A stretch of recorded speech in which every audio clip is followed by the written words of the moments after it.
And what's up, everybody? Welcome back to Attack Talk. I'm back. I'm glad to be back. Yeah, I can't wait to tell you guys about my trip to London with the beautiful and talented zebra cakes, and yeah, that's gonna be fun.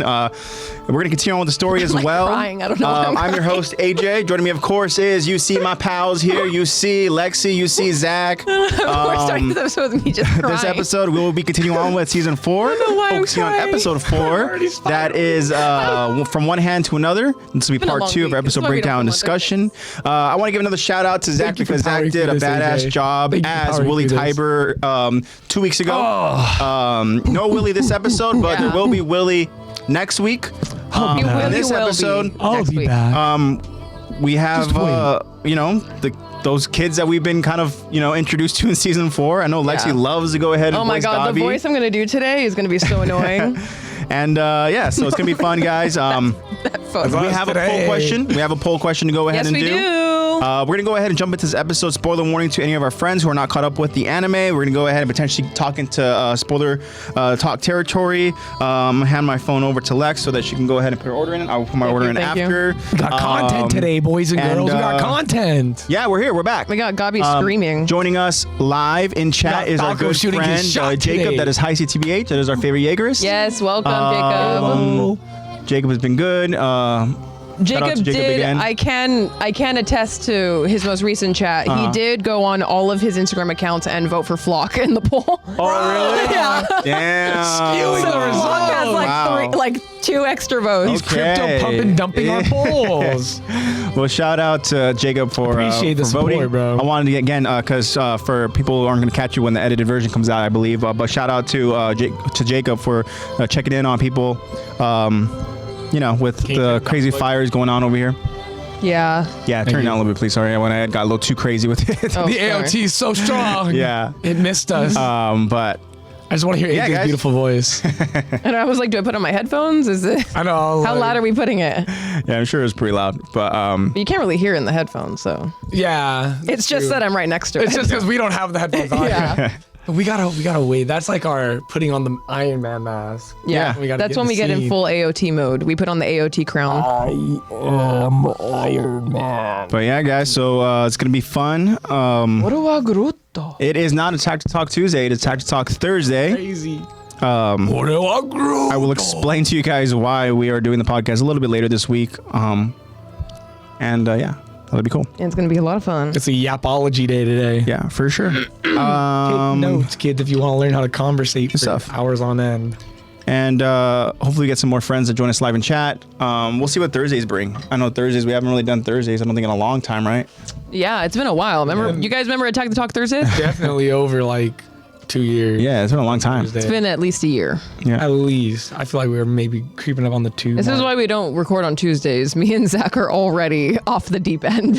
You mean Thursdays? Thursdays. Yeah. We normally record on Tuesdays. That's when we're a little more This is why we don't record on Thursdays. I don't even know what day it is. I don't know why. It's because we're 2 days away from the weekend. Yeah, I was going to say. Friday. Also, too, 3-day weekend. Thursday's Friday's Eve. You have a 3-day weekend? Ooh. The fuck? I'm a teacher. I get the same days off as the kids. I didn't even get MLK Day off. I had that off as well.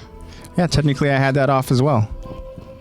And we'll discuss what we were doing during that I'll let you guys know what I was doing.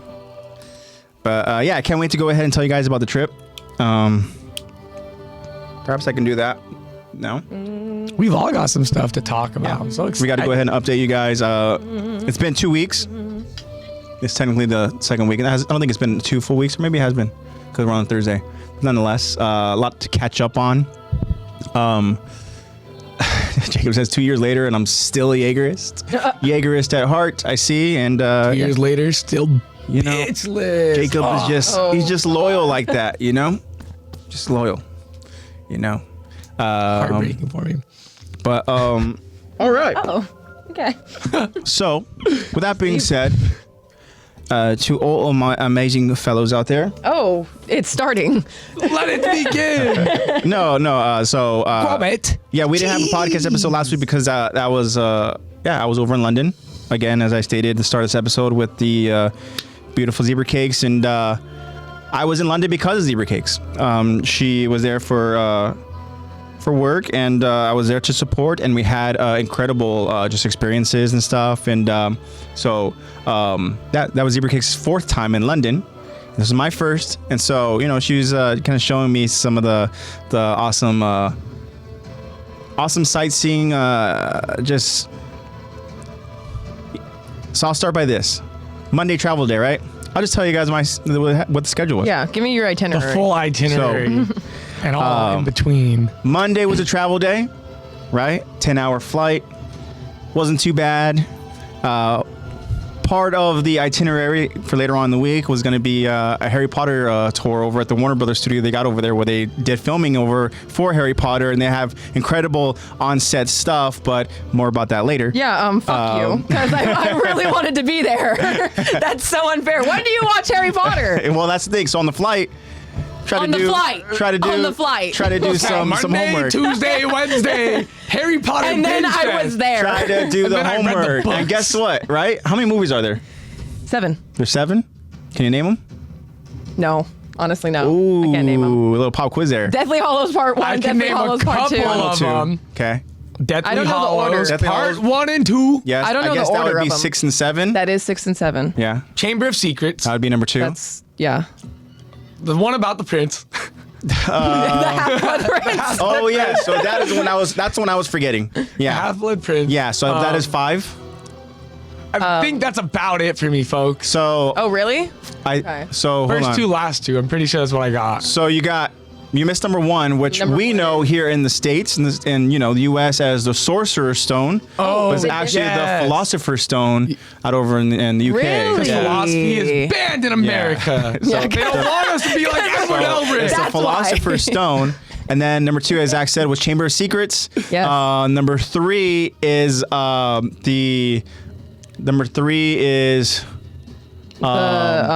have number 4, I think, in my head. I think that's the Goblet of Fire. Goblet of Unless Fire. number 3 is Goblet of Harry, you put your name in the Goblet of Fire. Fire is, like, means that arguably one of the 5 best would be ones. Half-Blood. But Oh, I forget the Goblet of Fire. But anyways, I say this because I was like, okay, I think I've only seen maybe a few of the Harry Potter films when I was younger and stuff, right? You know who Dobby is? Yeah, know who Dobby is. Of course, yeah. Dobby's out over in Chamber of Secrets. Yeah.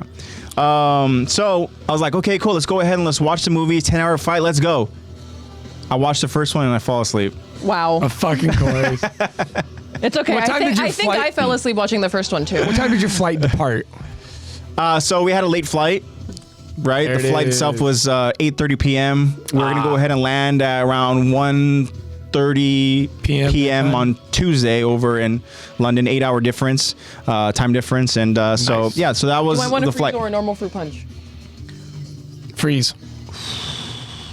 That's tricky, but you usually go for the freeze. I do. Yeah, You second guessed your phone yourself. right now. Okay, freeze. yeah. So Sorry, continue. 10-hour flight. Yeah, it honestly didn't feel that bad. Granted, I was awake probably for half of it and asleep for the other half, so I guess that helps as well. So we land, and the airport. So just again, some context as far as London, public transportation is so much better. Oh, I'm sure. Yeah, Than literally. Pretty much anything everywhere here, else in the world is especially- compared to here. Especially if you live out over in California, specifically like over in LA, you just don't take public transportation. No, you try because not it's to. dirty You don't want and to take the it's metro. inconvenient You don't here. want to go ahead and take the bus. It's for the poverty. Yeah. And That's same what thing it's over for, like man. with the East Coast too. You hear like these terrible stories they about treat it. like the subway and stuff and all that. So public transportation, as we know here in the U.S., we're like, nah, no, Yeah. thank you. But public transportation out over in London, all I could say is based off of London. But Everywhere else has everything figured out. so as we Just were kind of copy. traveling out and All about, you have to do, throughout the US. week, we did Ubers. They don't want We to put their money in also that. walked a lot, and we also took a bus. Because every city was walkable. Well, yeah, well, the thing It is was that very walkable. so at any point as we're kind of taking Ubers or any type of public transportation, and anytime we're walking, there's just a bunch of people. Yeah. That's how they just get around. It's just they walk, and a lot of bicyclists, right, or cyclists, I guess. And they're also very brave too. They go out there and they're just kind of like in between Weaving traffic through and stuff, traffic, yeah. Yeah. And also too, traffic is very different than here, as I can only really kind of talk As a about SoCalian. LA, but. Well, considering you're on the other side of the road, I would hope it's different. Yeah, well, it's also It's a very little different as well. But what I mean is, people are very, very angry here in like the US. Yeah. Everyone's so entitled in SoCal. Over in like anytime we took like No, Ubers it's just or whatever, the US. you know, they're just like in the US. letting people in, you know, put their hazards on or not hazards, put their little high beam flashes on be like, hey, to let people in whenever they're blinking. And then any kind of cyclists or any pedestrians, they stop. They're just like, go on, come through. When do you ever see that here? Never. You see them hit One the in a million. cyclist. You or see flip them off. So Maybe once like for a year. example, if I were to go ahead and try to merge, right, and I need to get the next lane over, and I put my blinker on, all of a sudden, what does a car do? Most likely, they'll speed up. Yeah. They're like, you're not getting in front of me. Guilty.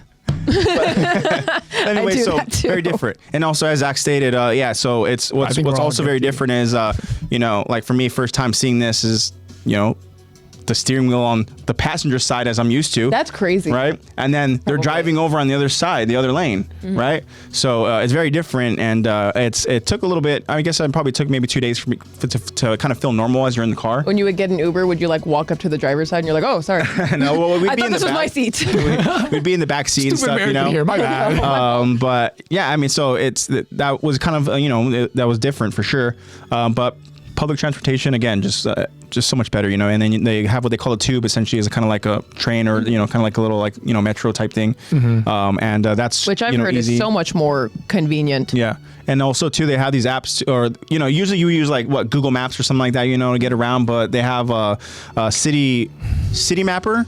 And that's the app that they primarily use, and you know, punch in where you need to go, and it gives you the option as far as you know, if you want to take any of those public transportations, if you want to go ahead and maybe drive yourself, or even just walk, you know, and stuff. And like, there's a couple times where you know, we use the app and we're just walking. Yeah, we had maybe a 30-40 minute walks, you know, at different times, and but it was nice to go ahead and walk. Go ahead and sightsee. You know, the architecture is incredible. Experience I mean, London. it's what you're made to do. You're made to walk. Yeah. Yeah, exactly. You know, it just felt good. You're it felt not nice. made to walk. And so Tuesday, you know, when we kind of settled in, again, for context, you know, we're there, as I said, for Zebra Cake's job. And so she's an artist. So she had an art show later that week. And more about that later. But Tuesday, we settled in the Airbnb that the gallery went ahead and took care of for us, which is really cool. The Airbnb was over on this kind of like marketplace where I guess they said my boss Nate said that it's very similar, like if you were to go ahead like in like Rome or like Italy, and but so if you go to these like marketplaces, it's like essentially looks like an alleyway, and it's just like a bunch of small little market, like it's like little shops, but then in between they have like these little kind of like small doorways in between each shop. And then if you go ahead and you have a key or whatever, which we had, you know, you go into these kind of like, you know, little doors, and it leads to like upstairs where there's different units that you can go ahead and stay in. Oh. Right? Obviously, we had a lot of luggage, so walking upstairs with all luggage is kind of, and it was very like narrow. It was, you know, it wasn't fun, but when we got up there and we settled in, it was cool because whenever we would be done, you know, with the day, with whatever, you know, we had to do or whatever, you know, we explored, we would get dropped off or we would walk or whatever the case is, and we go to the area where we're staying, which is called Chapel Market, and we're like, let's go ahead, let's go see what's on this market, you know. So it was really cool to go ahead and see that, and again, a lot of people and stuff, you know, and it was that part was pretty cool. So Tuesday, after we settled in, we went over to go see Big Ben. Ooh. You know, so and was Ben big? So Big Ben is big, but Ben was big. It's not what you would think, you know, and it's not what you would think. And I believe it's actually called I looked it up, and it went on like for maps and this and that, and it said it was Elizabeth's Tower. So I don't know if that's what it's actually called, but I mean, people know it obviously as Big Ben. Yeah. But yeah, and then so just when we got to a point where you can see it off in the distance, it's so surreal because you go ahead and you think about like you think about pictures, you think about stuff, think about maybe even like Peter Pan or whatever and stuff, you know, you think Cody about whatever. Banks, Destination London, you know, and then you see it and you're just like, oh shit, like that's pretty crazy. And we saw it over at night, and so it was cool to go ahead and just see it kind of just like there, like lit up and everything and stuff. That's you know, I feel like concerts, and it's crazy. I'm like, they're real. And it's the thing that's crazy too is that like they have, I think it's like the area is.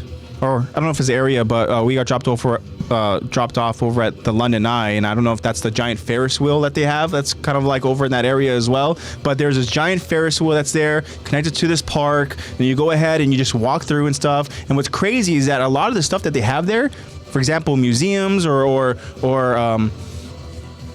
like potentially other kind of events that they may have or whatever, they're all free. Like they're literally all free. Promoting social gathering? We could never. So the thing that's promoting crazy, community? well, the thing is, it's just like if you're interested in history, if you're interested in art, or you're interested in this and stuff, like different stuff, you don't have to pay, for example, like, I don't know, like, $25 a ticket just to get in, Like they have the little, like, donation stuff where they're like, you can go ahead and donate, to whatever, but you walk in and it's just awesome, Dang. So we checked out a couple different museums during the week. Some stuff like that here, like you can go through some historical museums for free and stuff, but yeah, it's crazy. Sure, it's not as cool as London. Yeah, I'm sure it's not as grand of a scale either. So Tuesday, we just went ahead and just walked around and did some exploring. It was so crazy because on the Big Ben side, it's just all these old buildings and it looks like incredible. The history and everything, right? Yeah. But then when you kind of go across the little like lake that they have there, kind of separating another part of the city, it's kind of like modern buildings and stuff, So it's kind of funny. It's just like apartments. They segmented Big Ben and his folks. Yeah, it's very much like the city where you think about if you go over like the city that we know, LA. There's a lot of kind of like modern looking, kind of like tall structures, structures exactly. And so it was cool. We did some exploring, walked around and stuff, and we came across this like. It's funny because you would think it would be super sketchy as we're walking. We're kind of hungry. We're looking for something. We're looking for a specific place. And then all of a sudden we're like using that city mapper app and we're like, wait, it can't be this way. All of a sudden we look and it's like there's like a tunnel, right? And it's kind of like dark and you're like, wait, what? Do we have to go through this tunnel? And as you kind of like make your way over to this tunnel and then all of a sudden you start seeing a ton of just different like graffiti art, right? And then you start seeing like other artists just kind of like doing their thing and stuff, Really? They had like music playing as well and stuff, And at this point, you're kind of thinking like, as we know, we're like, oh shit, like if I were to come across this out over in LA, I'm like, oh fuck, I'm in the wrong area and stuff, Like you're in Sweeney Todd. I'll make a new route. But people you just experienced is Sweeney Todd, and it's just this tunnel where they even had some like almost like the like neon paint and stuff, So it was like the glow in the dark stuff and all that. Oh, that's sick. And it was just so cool. I'm pretty sure I went ahead and took a video of it. And it's probably gonna play over in the speaker, but that's fine. That's okay. Yeah, it was so cool. Dang, you started bringing up London and tunnels, and I got really excited for Sweeney Todd. What's funny is that when whoa, that is not what I was envisioning. That is so cool. Yeah. What's funny is that when we did land, I literally was like, and there's no place like London. But, dang, that is so cool. You got to show it to Zach. It's so much detail. So check it out.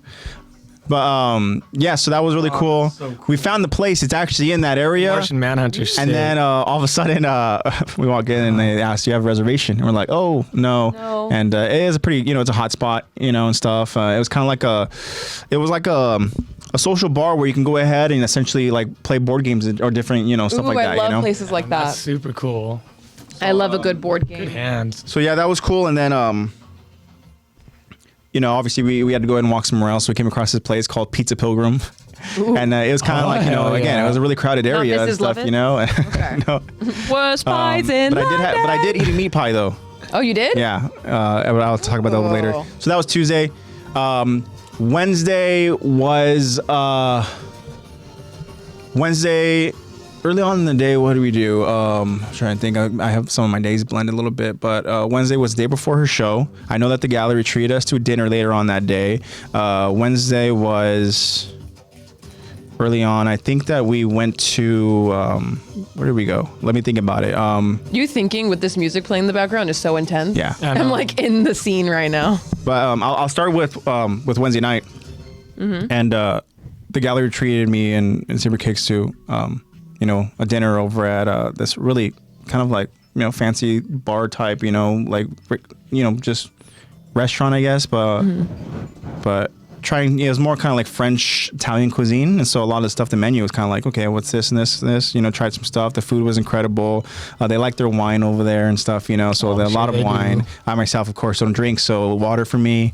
And so it's funny, the bill, when we glanced over at the bill at the end of that dinner, it was kind of like, whoa, kind of crazy and stuff, 40 quid. So yeah, talking about pounds here, you know? Oh, yeah, pounds, yeah. Yeah, so but pounds, I guess, is actually more than $1.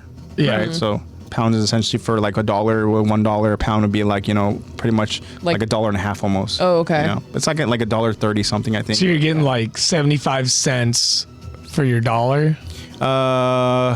Maybe. Like 60 It's like $1.30 something cents. So that's a pound? But A pound, yeah. But yeah, so again, the food was awesome. It was really cool that they went ahead and treated us to dinner the day before the show. But now on to Thursday, right? Thursday is Zebra Cakes' show. That's the big day. But Thursday was also Harry Potter Day. So what we did was early on in the day. You guys had a big day. We went over to this coach bus where we met up, you know, in the morning, and you know, took a group of us out over to Warner Brothers in London, and got to go ahead and take that tour. And again, it was incredible to go ahead and just see the clothing, the costumes, to see just the on-set stuff, to see just like the whole behind the scenes of different aspects of the Harry Potter films and stuff, you know, and what was fun was, I'm sure some of you guys saw it if you saw it over on Instagram, was Quidditch, you know, and how they do Quidditch, I guess. Yeah. Well, obviously, you know, it's all green screen and whatnot, but so it was cool to go ahead and hop on a broom, and just next you know, you just see yourself over on the green screen. You see yourself just kind of flying around and stuff, you know. So that part was cool, and I was being goofy and whatnot and stuff, you know, as you guys probably saw.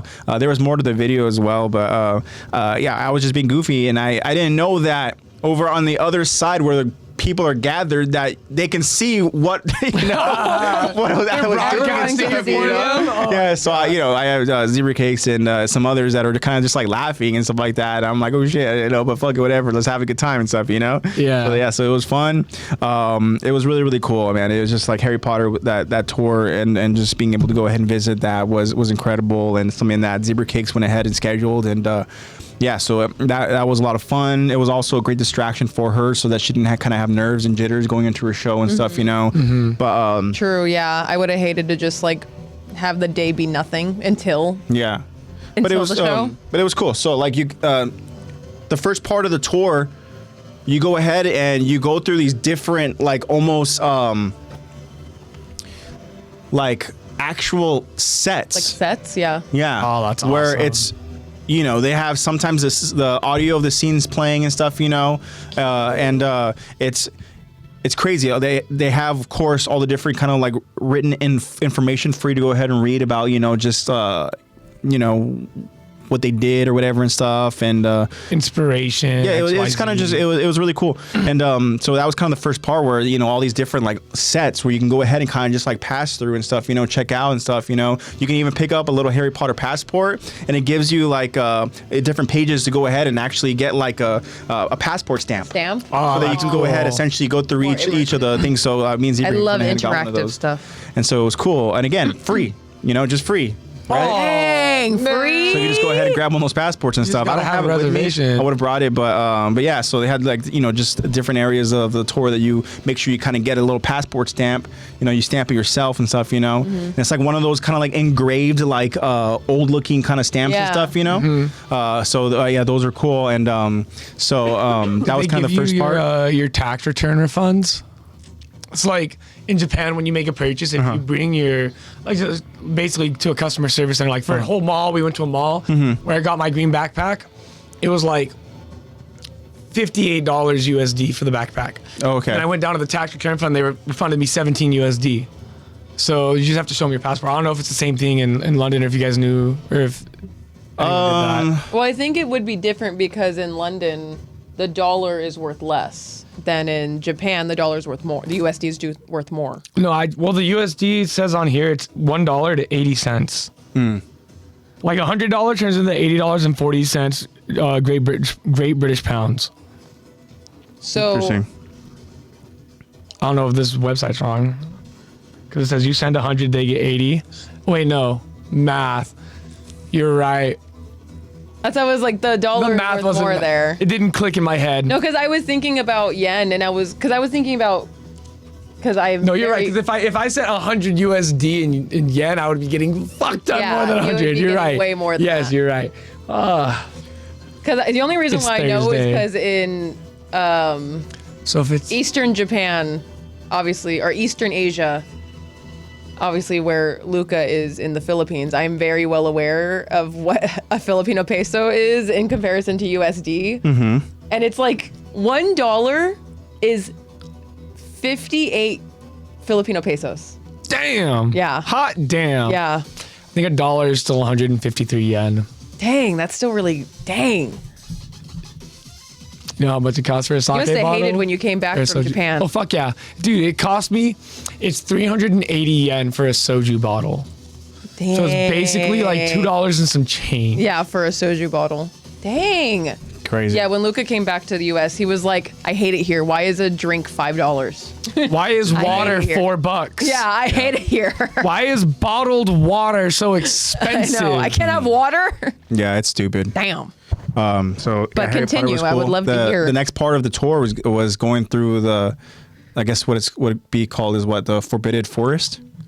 Yeah, the Forbidden Forest. Yeah, and so that was cool, and they had the gates closed, and you could just kind of see the forest off in the distance. And there was a certain time in the day where they were going to allow, they open it up for you groups guys? to go ahead and go through, and then so as the gates open, the fog arises, right? So it's all very immersive and that's stuff, And so you go ahead and you go through it and Any stuff. of the fantastic beasts roaming And around in there? They had some of the beasts that were there, like See as the the animatronic, spider? like moving and stuff, And then there's one point when you go around this corner and the forest gets darker.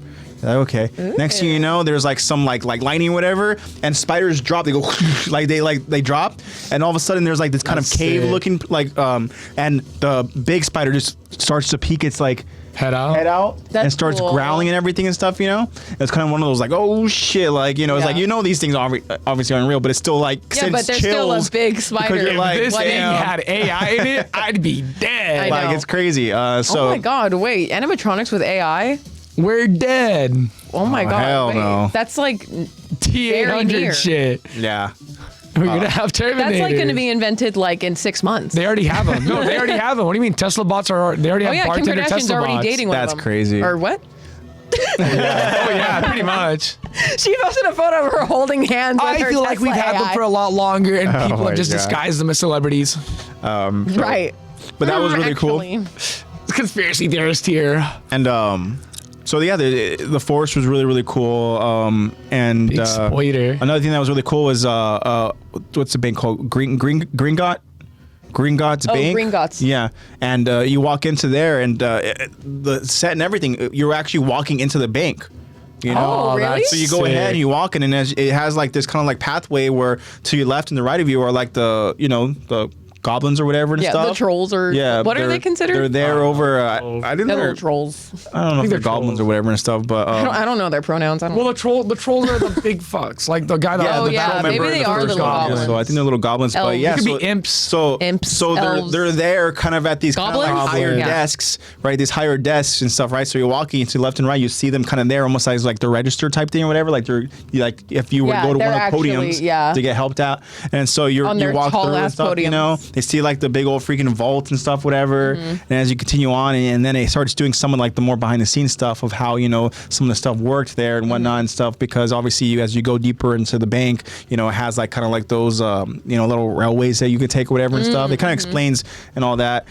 So it was cool. Next part of that was kind of like the whole costume and makeup and stuff, and so That's to see all the different stuff with that. Obviously Voldemort with lost his nose. they had different of those kind of made sculpted type designs, character designs and stuff. So they had some of like Voldemort in his various forms and stuff, yeah, so it was really cool. Noseless. Also too, they had the baby Voldemort giant like sitting there. yeah, the giant like Hagrid like costume Oh yeah, and stuff, because man. they had to use this big costume. Yeah, so they used For the the costume and they scene. had essentially kind of like, I don't know if it was the actor, but I think they had a stand-in, and then they had the actor go ahead and do his scenes and stuff, you know, and whatnot. And when they need to see Hagrid's face. yeah. He's a big man. Yeah, they made him massive, and they gave him like an animatronic face. Yeah, another thing that's unfortunate too is that finding out, because obviously these movies took place a long time ago, but you find out that a lot of these actors are they're passed. passed You know, there was one point Professor where McGonagall, didn't she pass away not too long ago? Maggie, she. I share a birthday with her. Yeah, she passed. I think it was 2022. No, I think it was 2023. But so there was a moment too where when you walk into the studios and they have the different kind of I guess like murals, but of different various characters. Like for example, like there was a mural like it had Harry, Hermione, and Ron Weasley and stuff. And then they had some of the evil ones where it was like like Draco Malfoy with Jacob said he's literally Draco. Yeah, I saw that too. He wishes. And then how many characters can you but then be? there's like Voldemort, and then there was Draco's dad and stuff too. And then they had like the other with his characters inches, his 40-inch bust down. And then they had some of the other characters where I'm not too familiar with because I haven't seen those movies, but it was like with Bellatrix, Helena Bonham Carter. Yes, and I knew you were going to say Helena Bonham Carter. Yeah. I think that's where that battle went down. It happened in that bank in the movie. But then, so the montage or the mural that I was looking at, I was like, literally all these actors have passed. And to the left was, that the way you just mentioned, Bellatrix. Maggie. But Professor McGonagall. Yeah, so she went ahead and she was there. Obviously, she had passed. And then next to her was Dumbledore. And the first Dumbledore for the first two movies, he passed. Yeah, he passed. And then the other Dumbledore who continued on, he ended up passing too. Because the other one was in Lord of the Rings, right? He's a lot of people think it was Sir Ian McKellen, but he's in Lord of the Rings. Yeah. He is. A lot of people think it's Magneto, right? But he's not the one. No, him. So he passed. Richard Harris. He's the first one, right? Yeah, that was the first. He's the first one, and then there was there was another Dumbledore actor who took on the role for the remaining movies. Michael Gambon. That sounds right. Yeah. Yeah, Michael Gambon. So I think he's more well known as Dumbledore, but yeah, the one in the first two movies passed. So then those two passed, and then next to him was Hagrid. And then Hagrid has passed as well too. That actor. Dang, I didn't even know that. Yeah, he passed. Yeah, that was 2022. Yeah. Dang, 2020. Yeah. Aww. And then next to him, the final one was Professor Snape. Yeah, Alan Rickman. Alan Rickman. Alan, like I know him. Yeah. Alan. He passed. Severus. I feel like I know him. I know his voice so well. So, but yeah, that's one thing that kind of like. I was like, wow, it's so crazy that some of the actors had passed, but also too, I mean, they were already older, when they took the roles and stuff, so it makes sense. Obviously, they're professors. Snape, with Alan Rickman, he passed of cancer and unfortunate, but so yeah, crazy. But so Shut the last up, part, Jacob. You can't be everyone. But the last part of this tour that I want to go ahead and talk about was the best part, and it was. The butterbeer. I tried butterbeer, and it's just like a foamy cream soda. Yeah. And I thought it was good, but I mean, I talked about it with some of the gallery members and also with Zebra Cakes, and they said that the butterbeer is it's mid. Yeah, they've had better butterbeer experiences and stuff, and all that. So are you Gryffindor? Did you get a wand? So I didn't. We thought about it, but I am Gryffindor. For sure, you're definitely Gryffindor. So there's that. But here's the thing. So the last part of this tour, literally the last part, it took up so much of this, like of a certain like room that you walk into. There's two levels. You can go up to the upstairs, you go ahead and see it, and then you can walk downstairs to go ahead and kind of see it at ground level. And it is the Hogwarts that they built. Oh, like the actual So anytime they have the pan out shots, it's of this the miniature, right? Hogwarts thing that they went ahead and they built. The whole Hogwarts miniature. That's nuts. And the thing is, it's crazy because it's obviously a massive scale, but there's so much attention to detail and stuff, So of course you kind of just like CGI'd characters to make it seem like they're walking through the school or whatever and stuff, from like far away shots and stuff, Like you see like Harry was walking through a field or whatever and stuff, and like this is pre-drones. Yeah, it's so where is it at? It is right here. Yeah. So says he's a Slytherin. So this is the kind of upstairs level. Oh my gosh, that's got the cliff and everything. Yeah, literally, it's the entire Hogwarts. Oh, that's so cool. Oh, and it's snowing. Yeah, so the background and stuff, you know, they have like basically kinda like a weather snowing effect and modifier. stuff, you know, and all that. It's funny. My first time watching Harry Potter was around Christmas because it's such a Christmassy movie. They still had some Christmas decorations up, which was cool. Oh, like that's cool. when you walk, actually, yeah, when you walk into the tour, it's the hall into Oh, Hogwarts. that's cool. This reminds me of in Japan, Small Worlds. For what is it? How am I forgetting this? The one with the mechs, Evangelion, Neon Genesis. Same thing. They have the whole city. They have the whole city for Evangelion, and they even have like the little docks where they launch up the mechs and shit. And That's they have crazy, shows huh? where they put it on, where they launch the mechs. Isn't it so cool? And you're just like, damn, you go ahead and you see that stuff, and it's like it's crazy. Yeah. You know? Here, let me see if I can. This is like messing with my perception. It like feels like you're recording something massive. Yeah. But No, it is massive. no, but I mean, like when you pan down, it feels like that, like you could like walk into that castle and stuff. But yeah, it's crazy. Here's that. Check this one out, Zach. So When he pans down, like really, really lock in because it feels like you can literally walk up those stairs like into the castle. yeah. But it's just I mean, it is massive, but it's It feels like if I go over this rail, I can walk down to that entrance. Yeah, and then I can match the size. Just need to walk a little bit further. And the thing is, you can literally spend, I would assume, probably hours over in that room because they have like assorted like monitors and stuff that you can go ahead and like literally like select certain locations and like almost like virtually like tour really? Hogwarts. That's so stuff, you cute. know? So cool. So that part was just like you walk in and it's just like breathtaking, like literally like just jaw drop. You're like, no So way much and detail, stuff. You know? yeah. So yeah, And just like in awe, like just impressed with how much here. detail. No.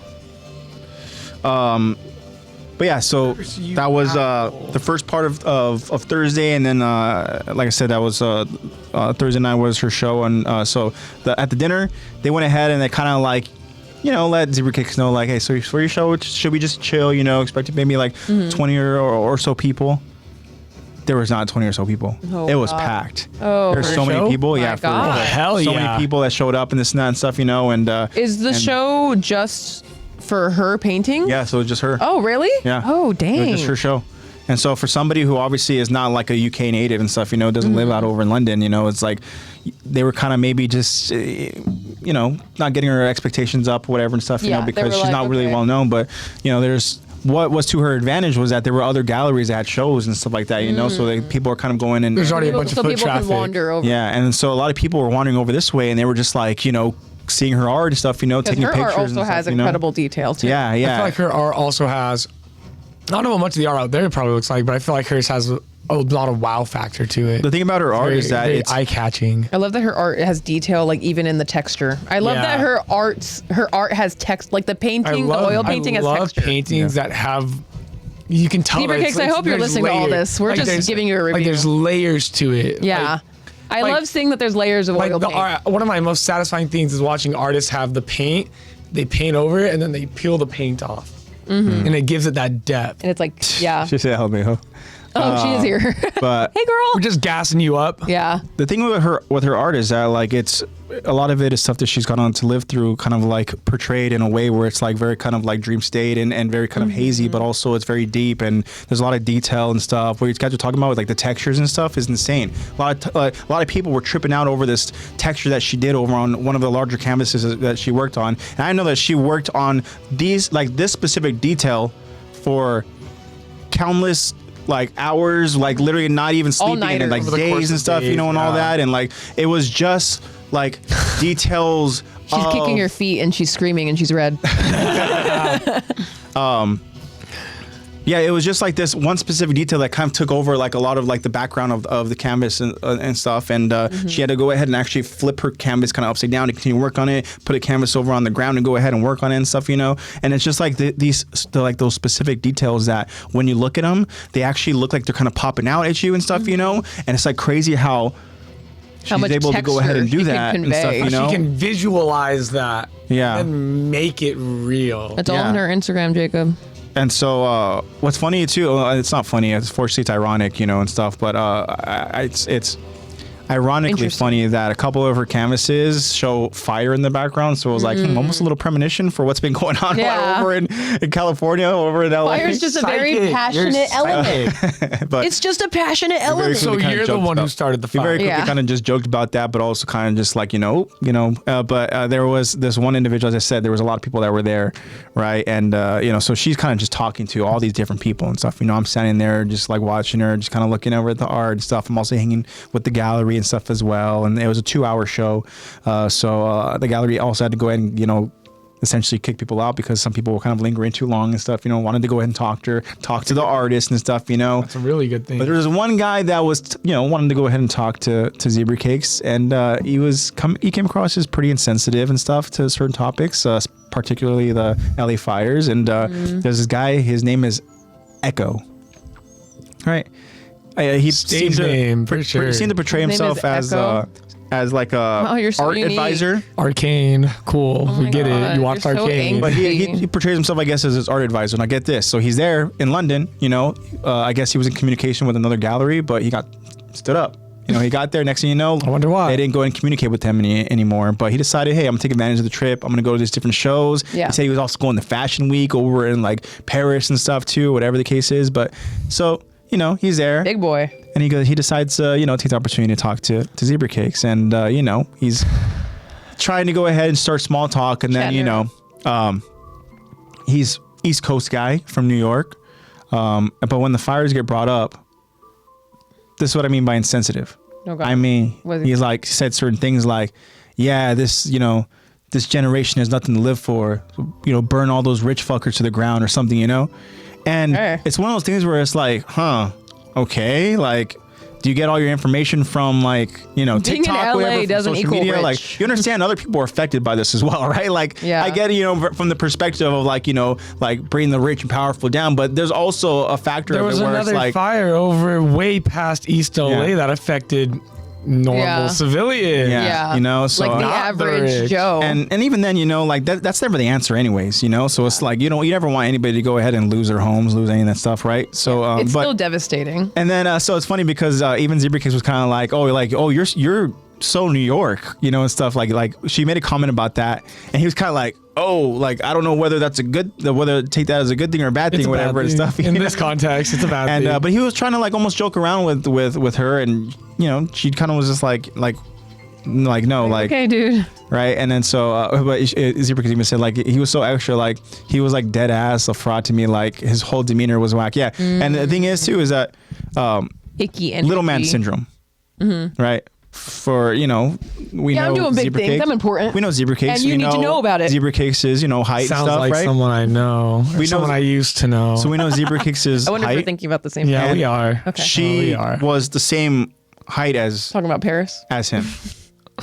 right? So Echo was a little guy, Of course. and yeah, so all of a sudden these two students went ahead and approached Zebra Cakes during that conversation with Echo, and then these two students were like, oh my gosh, like, are you the artist and this and that? And one thing that Zebra Cakes really enjoys to do is she enjoys to try to help and try to go ahead and give advice, and for any aspiring artists and stuff, like anytime they have questions or whatever, what she did was she was like, hey, let me see your art. So they went ahead and kind of, I think they exchanged, IGs and stuff and all that. And also they were showing her, their art that they've done and stuff, And so she was like, hey, connect with me, send me, DM and stuff, if you ever need any help with anything. But the art advisor, Echo, decides, he goes, oh, hey, like almost like interrupting. Keeps echoing into the conversation. Almost like just throwing off the whole kind of vibe. And what is kind of a personal moment too with these, these people young asking artists, for right? advice from someone they look up to. Yeah. And so all of a sudden Echo's like, oh, hey, actually, the artist is going to go ahead and explain her art to us right now. And so they went ahead and he's like trying to get her to go ahead and talk about, like her art in a way where it's like, no, dude, like you don't represent me. You don't. Yeah. Whatever Why stuff, are you? What? Yeah. I don't need an announcer. I can speak for myself. Thank you very much. If I wanted an announcer, I'd buy a megaphone. It's EKO, not even a real Echo. Yeah. Because he's so different. But yeah. Call me Zion. Yeah. Also, He's high on. or the food's here, Lex. Oh. I didn't get it. That'll get her. Yeah, she's like, oh, But so get this, right? seething at the mouth. What was cool too is about like the gallery, and the gallery again, just incredible people. They have a team of just these women that just get shit done. You know, like Hell yeah. like there was 4 women that are a part of this gallery. They had another gentleman that he was there, and he you know, again, just very, very kind and stuff, you know. And but so the main girl, her name is, so get this, Lex, the gallery, right? 4 women, again, incredible what they do. The main girl, like the boss, her name is Pippi, right? Long stockings? No. Jinx. So her name's Pippi, right? And then the next She wear one, long stockings? the next one is, her name's Poppy. Don't Okay. tell me the last one's fucking Peppy. And then you Pippi have Poppy. another one. The third one is Pop. Georgia. No. Georgia. And then finally the fourth one, her name is Aurelia. Okay. But again, they're all super kind, super cool. I was just, kind of Poppy just twins. chatting up with them and stuff, But anyway, so Pippi, the boss there, she went ahead and thankfully she pulled Zebra Cakes away from this conversation with this Echo dude, and Thank you, Pippi. She's like, hey, I'm gonna steal her for a little bit, so she went on to go and talk about somebody who obviously is more worth her time and stuff and all that. But that was kind of that interaction. Love a friend like that who could just be like, yeah, she's gonna come with me. Actually, here, like, you want to go and grab your stuff, and then Yeah. you can give me whatever. That's so funny. So and then so besides that, again, just from my understanding, the interactions that she had with a lot of other people were really nice interactions and stuff. Her art was received very, very well, and it was really nice to go ahead and see people get their phones out. Did you get any tacos? No, actually, the only taco guy is just the Gordita Crunch. But it's like, okay. Yeah, so it's not like a taco, but then it was cool to go ahead and see people get their phones out and stuff, and then go out there and just want to take pictures of like incredible details and stuff, You're like seeing people appreciate her work like you do. Yeah. Like, yes, people like see her from my eyes. Yeah, Yes. exactly. So thank you.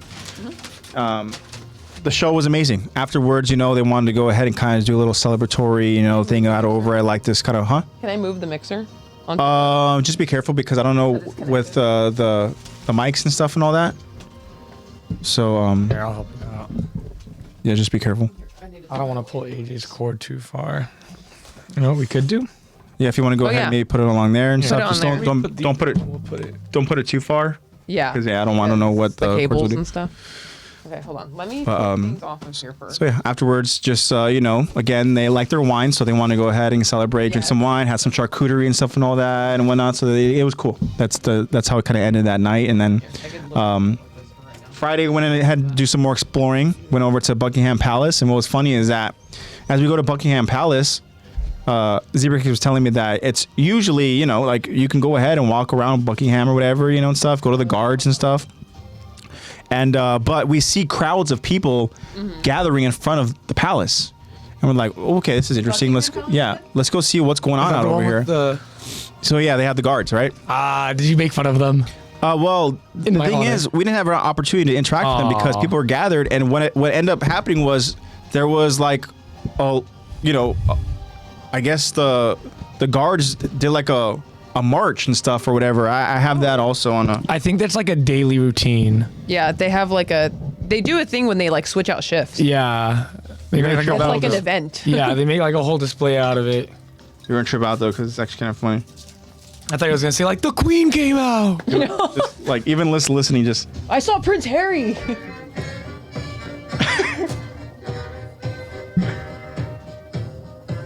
And the way they do the strides, yeah. they just do the strides, right? Oh, and he's got his big stick. Yeah. And they're right there. They're marching, getting ready to go back into the palace, but I guess they kind of just march throughout a certain area. Right there, it's by Hyde Park, which is a very, I guess, touristy, popular park. That sculpture in the middle of that circle is massive. Yeah. Does it have a tiny wee wee? I can't Crazy. See what it is.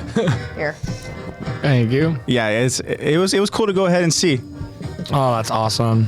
But so yeah, Buckingham Palace, and then after that we walked around Hyde Park, got some hot chocolate over at one of the hot chocolate stands. Hot chocolate was really cool, and it was just nice to go ahead and kind of just walk around and get lost a little bit and stuff, And Yeah, but at least like you're somewhere kind of walkable. Yeah, definitely. There's still stuff to see when you're walking. It's not like you're walking past a highway. The one thing they do say though, out over there in London and stuff, is there's no place like London. There's a lot of people. There's a lot of what do they call it? Like pickpocketers. Yeah. Yeah. Yeah, I keep my hands in my pockets. So they're saying to kind of like any bags, be put the.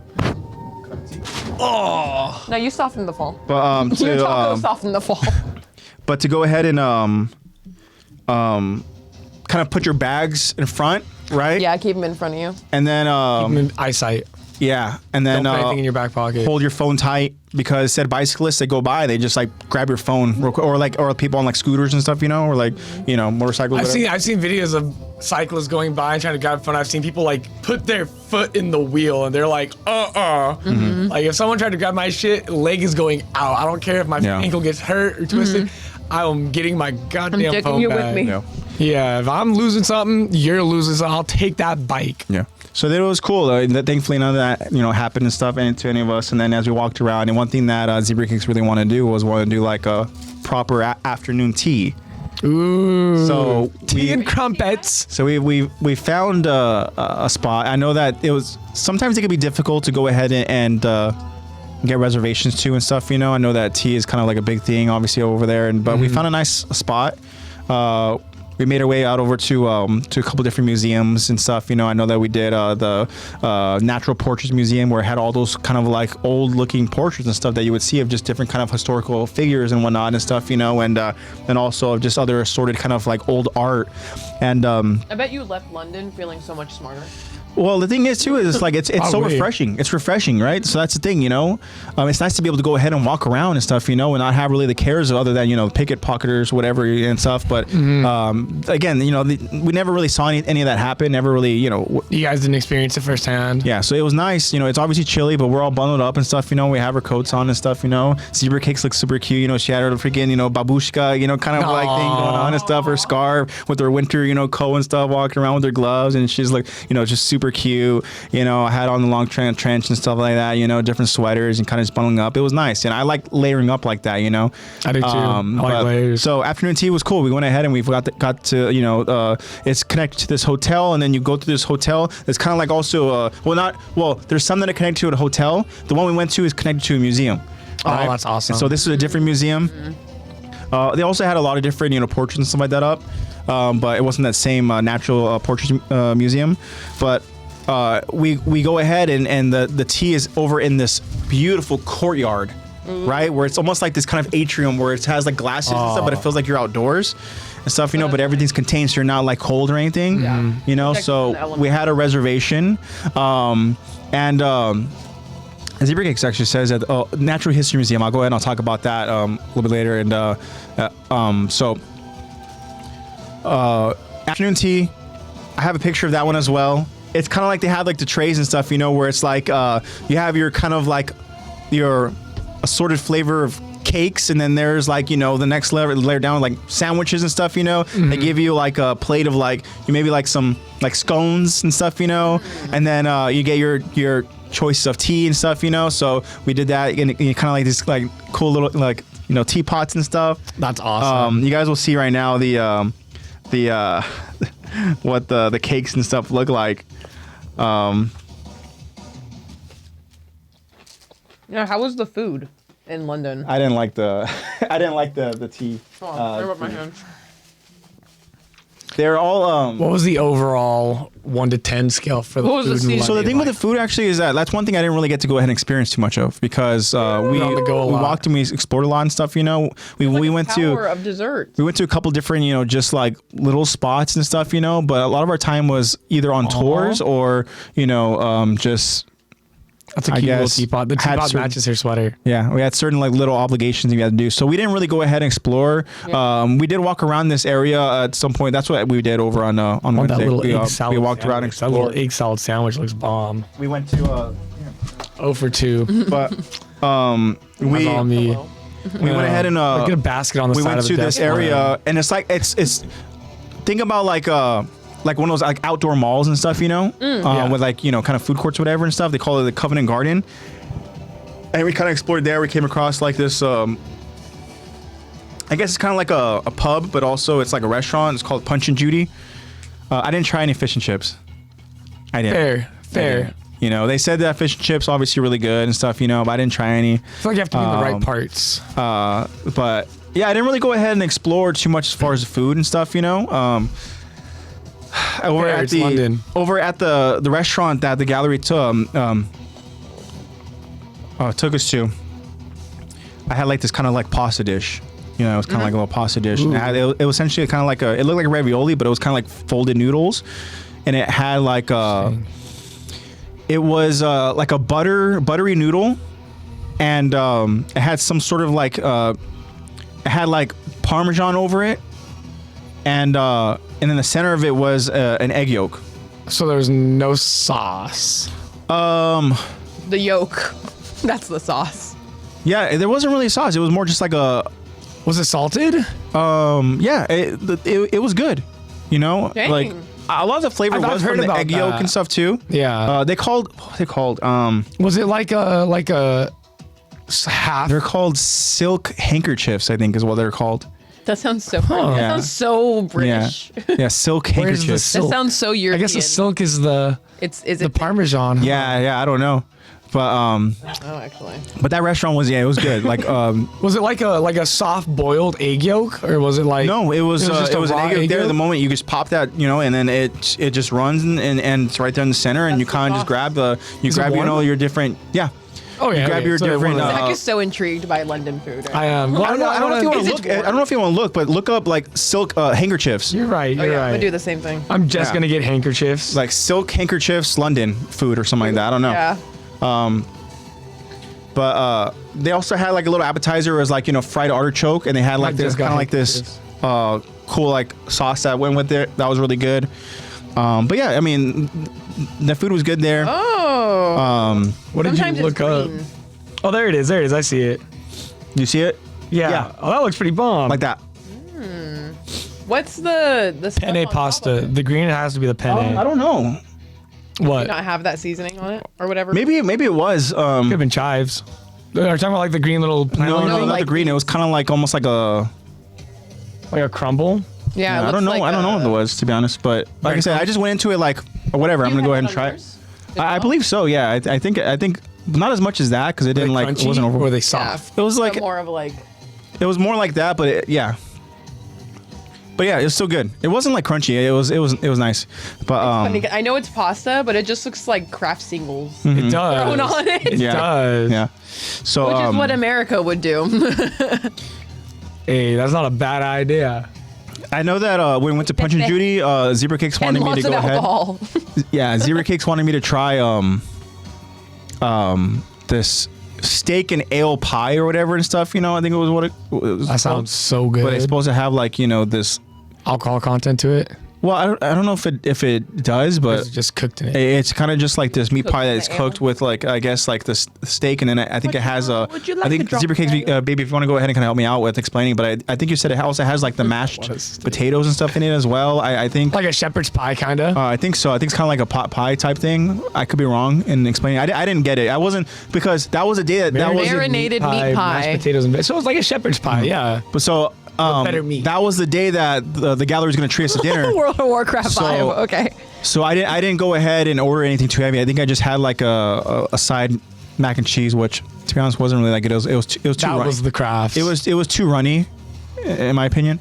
It's because the cheese there is real. Yeah. That's why. It's not processed. It's not plastic. Yeah. Bobby. Hey, what's up, Bobby? Talking about my trip over in London. Join us. Have you ever been to London, Bobby? We're still catching up. Yeah, it's gonna be a long podcast. If you got here, it's been a while. Yeah, we're gonna go ahead. It's gonna be a long podcast. Right now, we're just kind of catching up and stuff with my trip. I know that Lex and Zach have to go ahead and catch me up with what they would been up to. But what's up, Bobby? But I didn't eat anything heavy.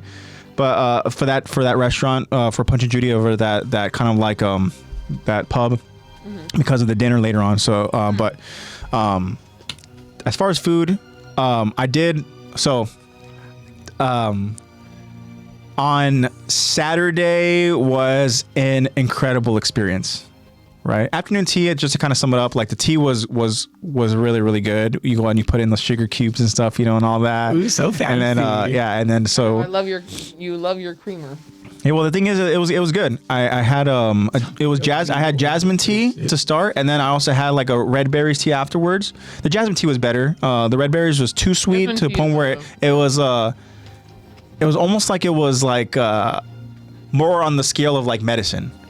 You know, like Sometimes tea, like at least to me, tastes like perfumey. Sometimes. yeah, sometimes Yeah, it's a lot of scents with teas. yeah, but plants Like they tastes use. like perfume. That makes sense. but it was good. It was good. Just like perfume. I mean, essentially, you're taking the oils from the leaf. You can either turn it into That's like true. an essential oil, or you There's can, just some teas where it's like this is a little too it's just perfumey for me. yeah. the dessert cakes were definitely like Not zebra. no, wasn't zebra cakes at all. But they're definitely an acquired taste. Like there was like kind of like this passion fruit like kind of cookie. Voices. There was like this like almost like a loaf. Like it was like looked like a little slice of like a little like pie loaf and stuff. You know, that one was really like it was really Love a good like loaf. dense. I think I don't know. It would have been good with coffee, but I felt like with the tea it just really didn't hit. And then there was this. They were kind of like just different, like very different fruit flavors. It's not like the usual. Where like, oh, this one's kind of like like cherry flavored, or this Cherry, one is grape, like whatever. strawberry. Yeah, no, it was very different. Grapefruit. Then we just start. Yeah, we pretty much did just start, Bobby. Melon. But we've been yapping Just for a while. melon. I've been yapping for a while, but so yeah, afternoon tea was cool. So now No, we're an Bro, hour we've been in, going Bobby. since 6. so the sandwiches they had like the kind of like this egg salad Fried egg type. salad. I did. Thoughts, Yeah. opinions, reviews. Would you It wasn't do again? terrible, but I didn't really grow up with eating egg salad and stuff. Even with like macaroni salad and stuff, I didn't really. Huh? Hot sauce. Oh, they didn't give us any of those like sauces. And Of course stuff, not. You're in luck. We're in I will say the flavor it's different because we during that week it was late and we were hungry, so over in that Chapel Market where we were staying there was a McDonald's, so we're like, fuck it, let's go ahead and see what How McDonald's was is the about. McDonald's out there? No seasoning, no salts, no flavor and stuff. I had my usual, which is kind of just the 2 cheeseburger combo with the McChicken, and the McChicken looked like it's literally just like it was just boring, like square of a chicken patty.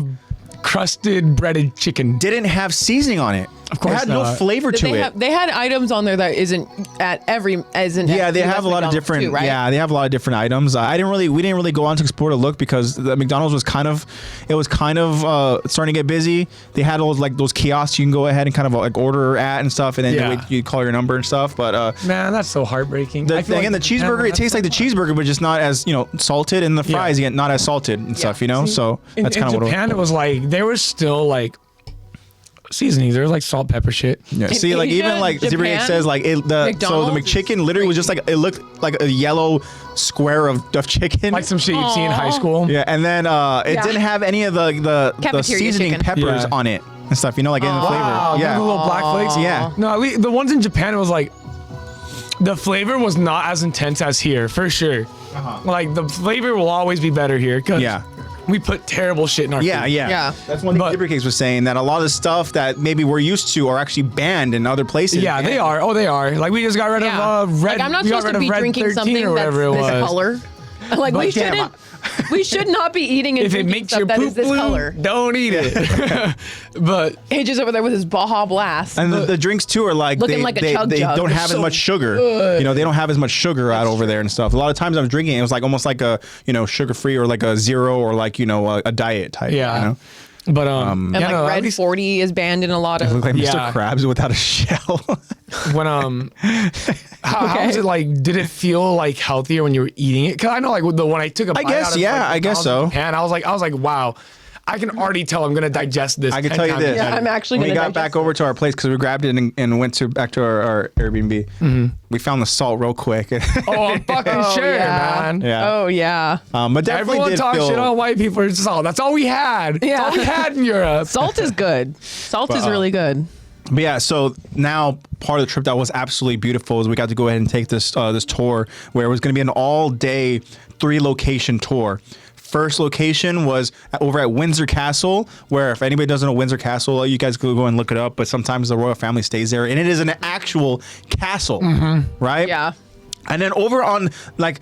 We have White Castle. So, That's what we have. but it's an actual castle, and there's an actual like there's people that live over in kind of like this neighboring, I guess, city, or like, I guess it looks like a village. Like the courtyard. It's very like, if you feel like you're on set of like almost like Game of Thrones and stuff, you know? Yeah. Like everything looks so It's like crazy old seeing and stuff that you you've know? only ever seen like in media, and you're Yeah. like, whoa, it's real. Like Yeah. people actually live in these. Stonehenge is real. Yeah, like That was the it's not second just- spot, bro. Oh yeah. Yeah, I'll talk about that. But so Windsor, there was see the so rock knocked over.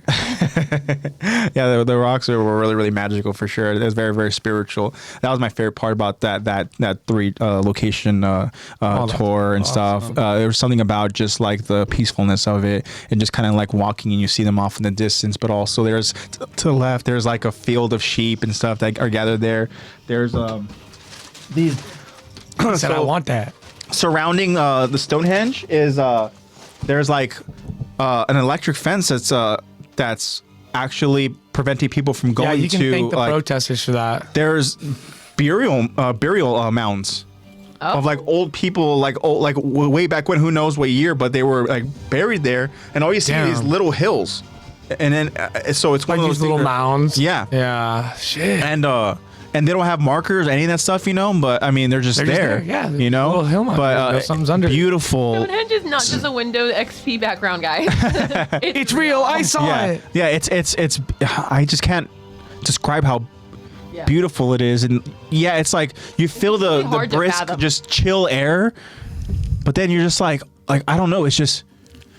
You just breathe in, You just get this fresh overcome by air. the You look awe around of and you it. just see just like these rocks. Where like you wonder yourself, like how the fuck did they go ahead and like put these rocks like this together and stuff, you know, and all that. And it's just very, very like the aura. It's very spiritual. Yeah, no, aliens. Yeah, you joke around with that, Breathing in fresh air. but Wow. yeah, it was because they incredible. were healthy and they were getting You know, fed there's like bullshit. a 30-minute walk. We can take kind of like this walk up this highway to get over to Stonehenge. We took the shuttle because there's like a strict schedule. I guess we could have gone on to go ahead and do that, but they have a little like cafe before you take that walk. So we took the shuttle and we shuttled back. And we they just went to the feed cafe you. and stuff. But at the cafe over at Stonehenge, I went ahead and I tried this meat pie. And it was just beef and stuff, you know. But the beef was. Just love it. It's funny. you know it was It does look like. I know exactly how. How'd you know it was beef? Probably sheep. Okay, imagine. It was the neighbor's cat. Ooh, lamb. Ooh. But so the meat pie was really good. It was really, really good. Whatever the fuck was in it, I don't know, but it was good. You pull out a fingernail. So yeah. I gotta get Sweeney Todd off the brain. London is a real place. It's not Stonehenge. just Stonehenge was amazing. Again, this was not just in Timber. the reason why I went on this tour again was something that, you know, Zebra Kicks went ahead and planned, you know, for us. And again, I'm just so appreciative to be able to have gone on the trip and experience all those beautiful things, you know, with, you know, somebody so beautiful in my life, you know, and stuff. And it was just like the trip again was just so amazing. It was so refreshing, and you know, it was just beautiful. And it was steak. again, It was so. steaking. Was it steak? I don't know if I thought it was like almost like kind of like a shredded beef, but I guess it was steak. But so the first part, Windsor Castle, I will say very quickly, is that there's no like videos, no photos you can take away once you're inside the castle. It's Of very, course very not. just everything's so guarded and stuff. You know, you have to go through almost like a airport kind of TSA thing, you know, to make The sure they royal check everything and family's stuff. place. You They don't know, want anything getting out. I About guess that you know the royal family's there. I guess they have like some sort of flag outside the castle that indicates if they're there or not. They weren't there. They were out. So you Windsor take a Castle was really pebble? cool, huh? Did you steal a pebble? I did not know. I was too afraid to do anything. There's so many little guards out there and Yeah. stuff, you know. But Don't want so to get in trouble while you're out of your country. yeah. So that part was the first you'll get out stop, of Windsor it. Castle. Second stop, Stonehenge. And then, so I will say this: in between the rides, you're essentially looking at an hour drive in between the stops. The tour guide we had, the guy was an amazing tour guide. Like the guy throughout this hour-long drive, for the most part, he is just telling us facts after facts, explaining about the literally as we're passing certain kind of areas, talking about this and this. He was just nonstop information. And he's been doing this for a long time. He's doing I it was for gonna say 16 he's probably years, been you know? doing it for a 16 while. years, he So said. he's like, I Oh, got so he that. knows He his shit. sees it. He turned his brain off and said, But- "Script start." Yeah. Like 10 years ago, this he looked just like knew this. his shit. And what was cool too is that, like, you know, when you see him kind of out and about and passing, you know, whenever we get to any of our stops, he's just super nice and super sweet, you know, and stuff. And yeah, just a really, really cool person, amazing tour guide. And then the last stop we went to was the Roman baths, and the Roman baths is I can show you guys kind of just so you guys got an idea as far as what it is, but it's like the typical almost like a hot spring type thing, you know, where they have like the torches surrounding it and stuff, you know, all the very old looking rocks and stuff in it and whatnot, the water itself was like this kind of like brownish green and stuff, you know. It was obviously old. They said don't touch the water and stuff, you know, but obviously it's really, really old water stuff, you know, obviously. That water's ancient. But what was funny is that water was in Gladiator 1. I don't know if they actually I don't know if they actually have like a filter through some of that water or whatever, but they have like at the end of this kind of like tour over for Roman baths, they have like a little like fountain spout thing that's kind of spraying some water, you know, where they have these little like paper like almost like Dixie cups or whatever, and you can go out there and you can try some of the water, right? The water was warm. And drink? Yeah. You can it's warm and it tastes like old pool water. It was gross. Why are they letting you drink? I made the mistake of filling up that damn Dixie cup to the fucking rim and this and that. And so Zebra Cakes didn't even finish her. She's like, oh my God, disgusting. And the taste itself lingered. How many people drank that whole cup? Like, no problem. Did you see anyone drink that shit? I mean, people. Like a shot? Are you sure I don't you're know. supposed to drink it? It's like a Dixie cup shot, but I don't think you're supposed to go. Yeah, you drink it for the sake of it. They're saying it's supposed to kind of like bring, I don't know, some sort of like healing or whatever. Oh, stuff, it's you know, stereotypical luck. Okay. Yeah, Got it. yeah. Same thing with the black It's all a eggs in placebo Japan, effect or whatever yeah. they say, right? Yeah. You're gonna gain 21 They years had of life. they had like holograms of literally naked people.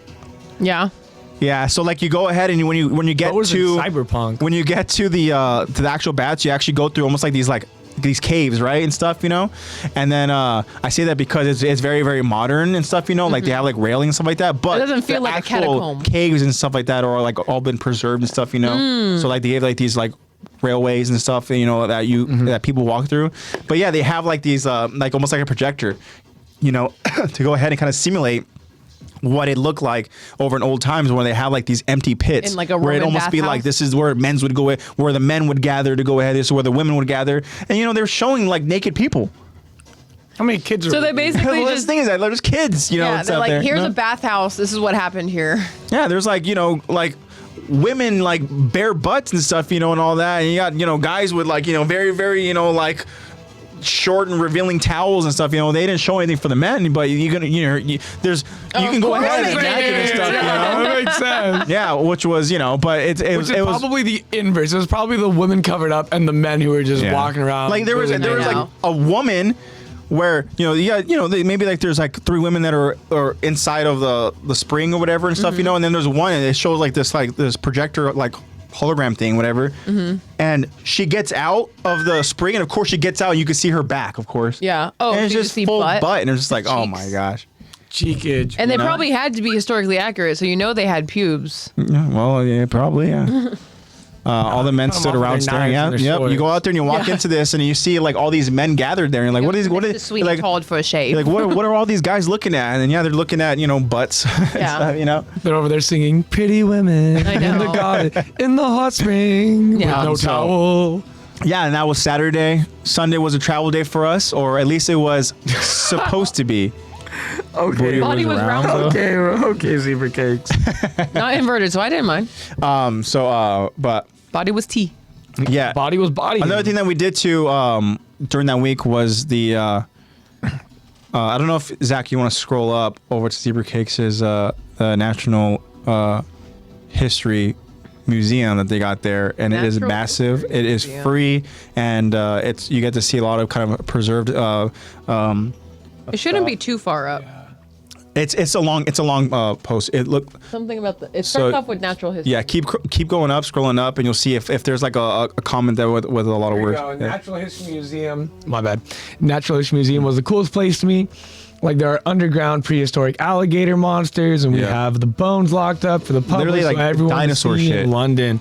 You know. So they're like the giant, like megalodon-sized alligators. Yeah, they have them literally against the wall where they're like in this kind of like glass casing, like a sort of different like. The only you thing I know about the Natural History Museum is Night at the Museum sequel. It's funny we were joking around with that because they actually have like Where's like- Rami Malek? they have different like areas you can go. You can do like mammals. You can do like like more of like the Neanderthals. You can do dinosaurs and stuff. You can do insects and stuff. You can do like. You didn't stay overnight, did you? I don't know. I don't know.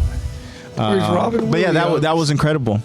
But so Sunday was supposed to be a travel day back for us, but so our flight got delayed. We were supposed to fly. Extra day in London. We're supposed to. Well, here's the thing. We're supposed to fly we're supposed to depart around 3:20 p.m. and then that's not a fun delay. and then the delay changed to like 8:30 p.m.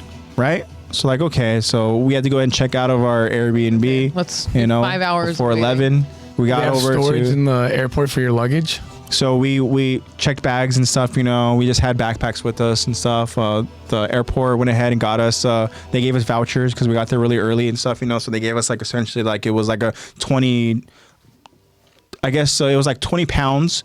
They gave each of us, a 20-pound voucher for like a lunch, and then they gave us another like 26-pound. Each of us a 26-pound voucher for like a dinner thing, right? Mm-hmm. So we had like these vouchers and stuff, whatever. Mm-hmm. And so when they have like these little like I guess it's what we would go ahead and maybe refer to as like maybe like a Starbucks or whatever and stuff. They have Starbucks there too. Mm-hmm. Excuse me, I don't remember. Coffee shop. It's like a Phil's coffee, but it's called Pret, and Pret was Pret was amazing. Like Good it was well, I had some of the coffee one of the first years there, but then they have also these sandwiches and stuff, where they're fresh. They make them there. Stuff, when they go ahead, they put them in packets and stuff, and all that, and it was amazing. So to answer your question, I felt like I was living off of chicken Caesar bacon wraps. I guess they're on not wraps, but there was one where I had one that was in a wrap form and it was really good, but they were on baguettes. The wrap was his favorite one because that's what he first said. He remembers. The wrap one was really good, but I was living off the baguette ones too, and but it was just like kind of like quick little things. Walking around and about, you go to this Pret, you see them all over the city. You grab one, you just kind of go. I figure that's like us with 7-Eleven. Swing by 7-Eleven a lot. So 7-Eleven like actually has food. It's probably made out of plastic, but we it's ate not like food. kings, right? So over at the airport. Oh yeah. 7-Eleven Japan was fire. You can go ahead and buy a lot over at Pret with the vouchers we got, Yeah. Dang. And they made sure that we used Don't up take all 10 of your. So they made sure, like, baguettes. so for example, if we're using Take them 20 on the plane pounds, with me. excuse me, if we're using 20 pounds, right? Yeah. They're like, well, you still have money on this voucher. You gotta, you can't use it unless you use the entire voucher. So they're like, okay, we'll go ahead and grab another, another sandwich, grab another, like drink or water, whatever, and this and that. So then we're getting all ready for our, long stay over at the airport, right? Yeah. Mm-hmm. So like, okay, 8:30. So we're just kind of finding spots, to go ahead and kind of just sit down and stuff, maybe go ahead and kind of just like rest and whatnot and stuff, We're just waiting, trying to go ahead and kill time. And then all of a sudden, well, gets delayed again to like, 10:20. We're like, okay, whatever, we're going to go ahead and we just have to wait. We got to get home, right? Mm-hmm. All of a sudden, we get a notification that there's some sort of fluid issue with the plane. They gave us another delay, another like hour delay, right? Mm-hmm. And all of a sudden, we decide like, hey, you know what? We're gonna go ahead and we're just gonna get some more food, use a voucher and stuff. Yeah. There was this old couple that was there. They were there pretty much for for a good portion of the time. Just waiting on the delays and stuff, just waiting for the flight back over to LA. And so at this time, they'd been waiting there for a little bit. So we went over to this cafe and we used our vouchers to go and get stuff for us, get some sweets and stuff like that. And I also got like 2 buttered croissants and 2 hot chocolates for them. Just kind of like, here, this and that, and they're really sweet. She goes, oh my gosh. The old lady was like, she goes, oh, like you're so kind, you didn't have to. And then the old man was like, he's like, oh no, not more food or whatever and stuff, like kind of joking and stuff. Yeah. No. He was really, really funny. You could tell they appreciated that. That was really nice. Yeah. Of you. And so I will say the hot chocolate was pretty trash. I'm not gonna lie. It was one of those where it was like, what did he give us? It was like this really like overwhelming chocolate syrup taste with like hot water. I know what you mean. So it's just like it wasn't that Literal good. hot water I from the hate tap when- with Hershey's chocolate syrup. Yeah. Yeah, Granny did it. Yeah, she was going munching on the croissant and stuff. She's sipping the hot chocolate. Granny and stuff, ate. But and then all of a sudden, they tell us flight has been canceled. So we're like, wow. shit. Like, okay, well now Like, what? okay, and then make an announcement that they're going to go ahead and give us a complimentary stay over at the hotel attached to the airport. But it's over in a completely different terminal. But also, too, we had to all go back and go and get our checked bags and stuff, go over to the, bag claim. And then, so now at this point, people are asking questions, this and that, and stuff. So I'm like, okay, they're giving us each like a sheet of paper to go ahead and show to the hotel, And so at this point, I grabbed the paper and we start walking over to following the crowds of baggage claim. By the time we get over the baggage claim, all of a sudden I have there was this younger German guy. He's like, excuse me, do you know how to go ahead and use how do we what to a hotel and stuff? I was like, I was like, honestly, hold on. And then so I went ahead and I started asking questions to find out where to go. And he goes, okay. He goes, I just follow you. And next thing you know, like he and other people that grabbed their bags start following me and Zebra Cakes. And it very much was like, posse. it was like, we don't know what we're doing. We're Americans. so we have to go ahead and walk down to the underground kind of like terminal to get over onto the tube to go ahead and take the train over to the next terminal. And then from that terminal, we got to go ahead and kind of like make our way from that terminal over to the hotel. So it was an adventure, you know? Yeah. And so we go out there and I'm leading the way, you know, Zebra Cake's right there next to me. And we look back and we have our, you know, our posse of people following us and stuff, you know? Guten Tag, Fräulein. Yeah, we And don't really know what we're doing. Well, I guess there was some sort of TikToker that was there too, you know, whatever. Like, there was, you know, so I don't know what was going on, but she was following us as well. And then so it was like almost like apocalypse I'm stuff. gonna make a TikTok about it. Girls doing vampire impressions as you're on it. It's just like, where the hell are we going? Oh, here's I want to suck your blood, but in German. But it was funny though because like it very much felt like almost like zombie apocalypse stuff where we're like, let's go, come on. We're walking. Once we get to the underground type, like, you know, Get on the train. once we get to the underground terminal, you know, I'm seeing anybody that works there. I'm like, excuse me, where's Terminal 5? And there's like, oh, you know, that way, like, let's go and stuff, you know. Yeah. So we're walking through, and then we finally go ahead and get our free, you know, little train pass, you know, ticket, and we're waiting for the train. All of a sudden, this younger girl, probably in her early 20s, comes up to me with like this, like, she had like her voice was quivering. What? She was like, excuse me, did you get your bags? And I'm like, yeah. She goes, You're like scared? Yeah. she's like, where? I'm like, all the way back in baggage claim. And she just goes, she has to walk all the way back. The moment of realization. She followed the crowd, but she panicked. She was like, don't leave me. I don't need my bag. So she had to go ahead and walk all the way back over to baggage claim. At this point, we already did like probably like a 16-minute walk. Dang. So she had to go walk all the way back, right? Damn, It 30 sucked. minutes with no one. That That interaction stuck with me, dude. It was one of those moments where you kind of like almost so.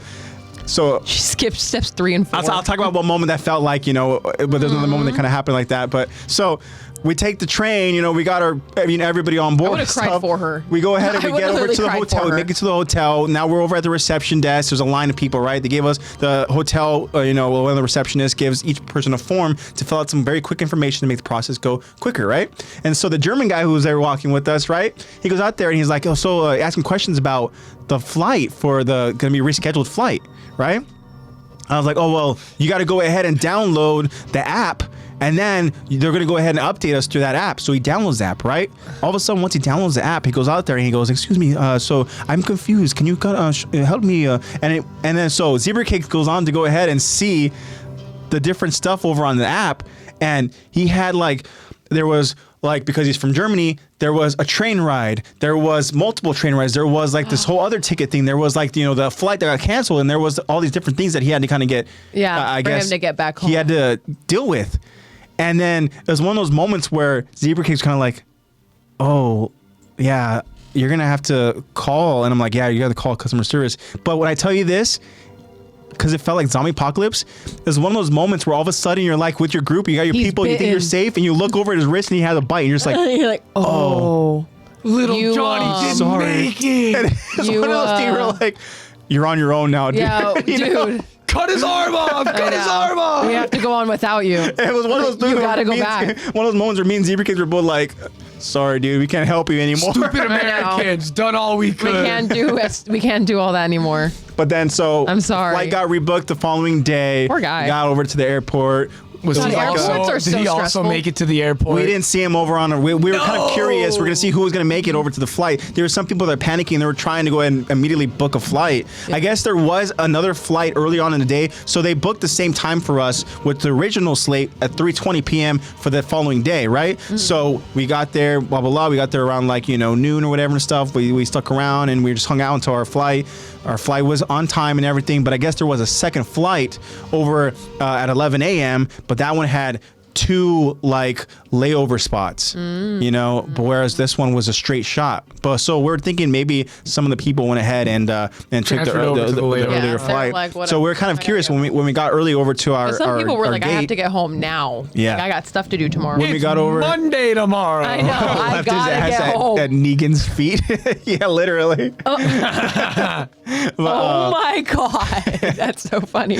But then, so like literally, we got there and we're sitting there and we're just kind of now like looking around to see which one of our kind of, you know, like friends are gonna go ahead and make it to the flight and stuff. Who you know, survived? we saw a few people that we recognized and stuff. You know, there wasn't everybody, but bottom line is that Not everyone could make it. we got home. We got home safe, and again, the trip was incredible. I know there was a long story, but to kind of explain the week that we had, and again, shout out to Zebra Cakes, baby. Thank you so much again for the incredible experience. It was I couldn't believe that I actually was there. I couldn't believe that I was seeing certain kind of beautiful things. Me next. You know? Me next. But yeah, next so time. can you hit that applause for Zebra Cakes? Shout out to Zebra Cakes. Thank you so much. I hope baby, that's it. for the trip. It's actually the laugh track. But yeah, and so now it's just jumping back into the routine. And the reason why we're doing the podcast over on Thursday, because usually I give myself, you know, a couple of days to do preparation and stuff. But we had the flight canceled. We had to stay another day. You know, I got back, you know, later than anticipated. So, you know, we're doing the podcast here on Thursday. But yeah, that was what I was up to. So yeah. Crazy ass trip. All right, cool. So which one do you guys want to go next? Tell me what you guys have been up to. I went snowboarding. Hey, okay. First time, right? Yeah. How was that? I didn't die. Yeah. Good. You You didn't break anything? No, I bruised my tailbone.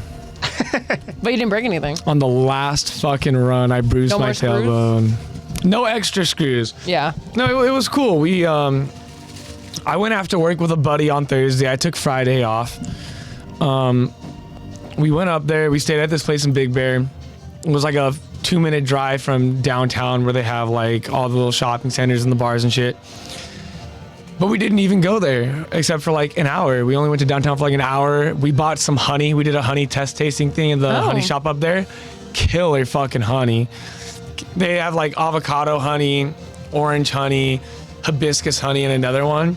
That's what's in season. They were like, he was telling me, he was like, yeah, man, we just put the comb on the tree and let the bees do their thing. So it's not like we didn't infuse it with avocado. It's just on an avocado tree. Just on an avocado tree. And he was like, but you see how it affects the flavor? I was like, yeah. That's it was crazy. $3 for 4 teaspoons for the testing. So it was a pretty good deal. It was a pretty good deal because he gives you the whole history behind him, blah, blah, blah. But anyways, back to snowboarding. It's the experience. We got there Thursday. We played Monopoly Thursday night. We did not finish Monopoly. We did not. We got about 2 hours in. Some people were like, I'm tired. I was like, we can stop. Was it normal Monopoly or was it themed Monopoly? Normal Monopoly. But it was on a cool little, You were like me on my cabin wooden, trip? like cabin-esque Monopoly board. Like it had like a little outer trim to it and everything. Oh. Had a box. It came on top of a box. You could switch it to checkers on the other side or chess. Anyways, My cabin had St. Georgeopoly, and it took us 2 days to finish that game. I wish they had Risk. Risk would have Risk? lasted us the whole trip. But anyways, we didn't finish Monopoly. We all went to bed. Friday morning we wake up. I was a little hungover, just a little bit. I had a slight headache. But we wake up, we go, I pick up my gear. Oh yeah, he's the one that drinks out of us. He's the only one. You have to drink for the two of us. Got you guys. Trust me, I can do it. Because that's what that means, right? Yep. But we go, everyone's picking up their gear at this little shop before we get to the actual resort. And we went to a snow summit. And I rented my gear from the summit, so I didn't even have to get my gear. But we're looking around and I see a snow jacket. And I brought my mom's, but like, she had an extra large one, but like it fit, but I also just didn't want to wear it. It was purple and it didn't match, so. Oh, I see.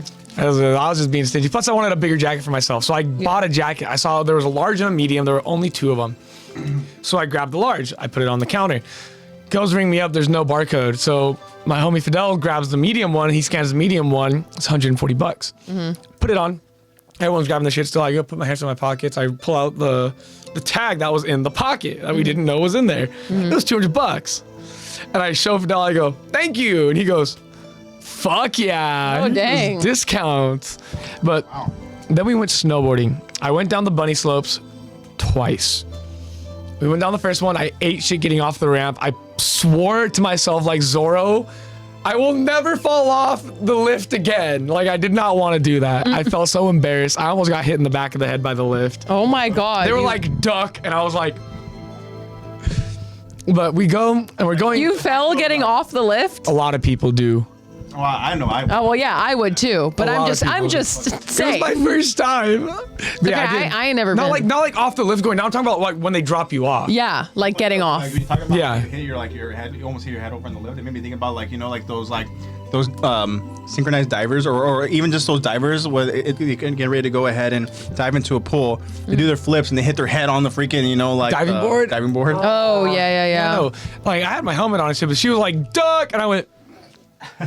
Goes past. I get myself up. You were like, I make it down to the group literally like this, like hands in board and like, or feet in board and like pulling myself. I get there.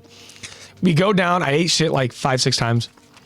And then I got mad. I was like, I don't want to land on my ass anymore. And I definitely don't want to fall forward again because I think that's what pissed me off. I fell forward the last time.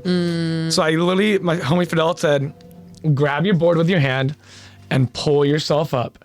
Then just lean forward and your butt will come off the ground and then you will just start going naturally. Since your board's already like at an angle with your heels in, it's going to be slow. Have you guys snowboarded? Never. No. Okay, so it's like, basically what I learned is just keep it across. To try that activity. It's fun. It's a lot of fun. I'm going back actually. I'm going to go back think it's too on risky Valentine's for me. Day. Definitely for you. Yeah. Too risky. But anyways, so I get myself up and I just keep my board kind of like to the side instead of going like straight, you know what I mean? Yeah. And I'm digging my heels in and I learned how to stand up. It was great. Nice. And then I started going like back and Improvement. forth down. Yeah, I started going back and forth down. I fell one more time on my way down. We hit the bunny slope again, but we went up to a higher one. I did not fall on the lift this time. I made it down and then I gave up. Oh, okay.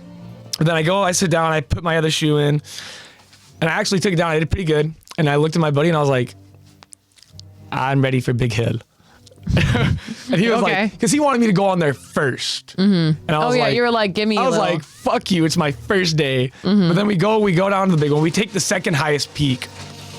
And it's a lot more powdery up there, so it's a lot more forgiving. Oh, okay. But, and there weren't a lot of people because it was Friday. Everyone came on Saturday morning. We saw the people coming up. But yeah, I go down. I took a couple, I think I went down the green slope, which is the next level after the bunny, like 9-10 times. Okay. Oh, And I got to the point where I was doing pretty good. You understood it then. Yeah, I understand it now. I understand I it just now. need to learn how to do my S turns. Here, where's the video? My homie, one of the friends I made out there got a video of me coming down on my last run.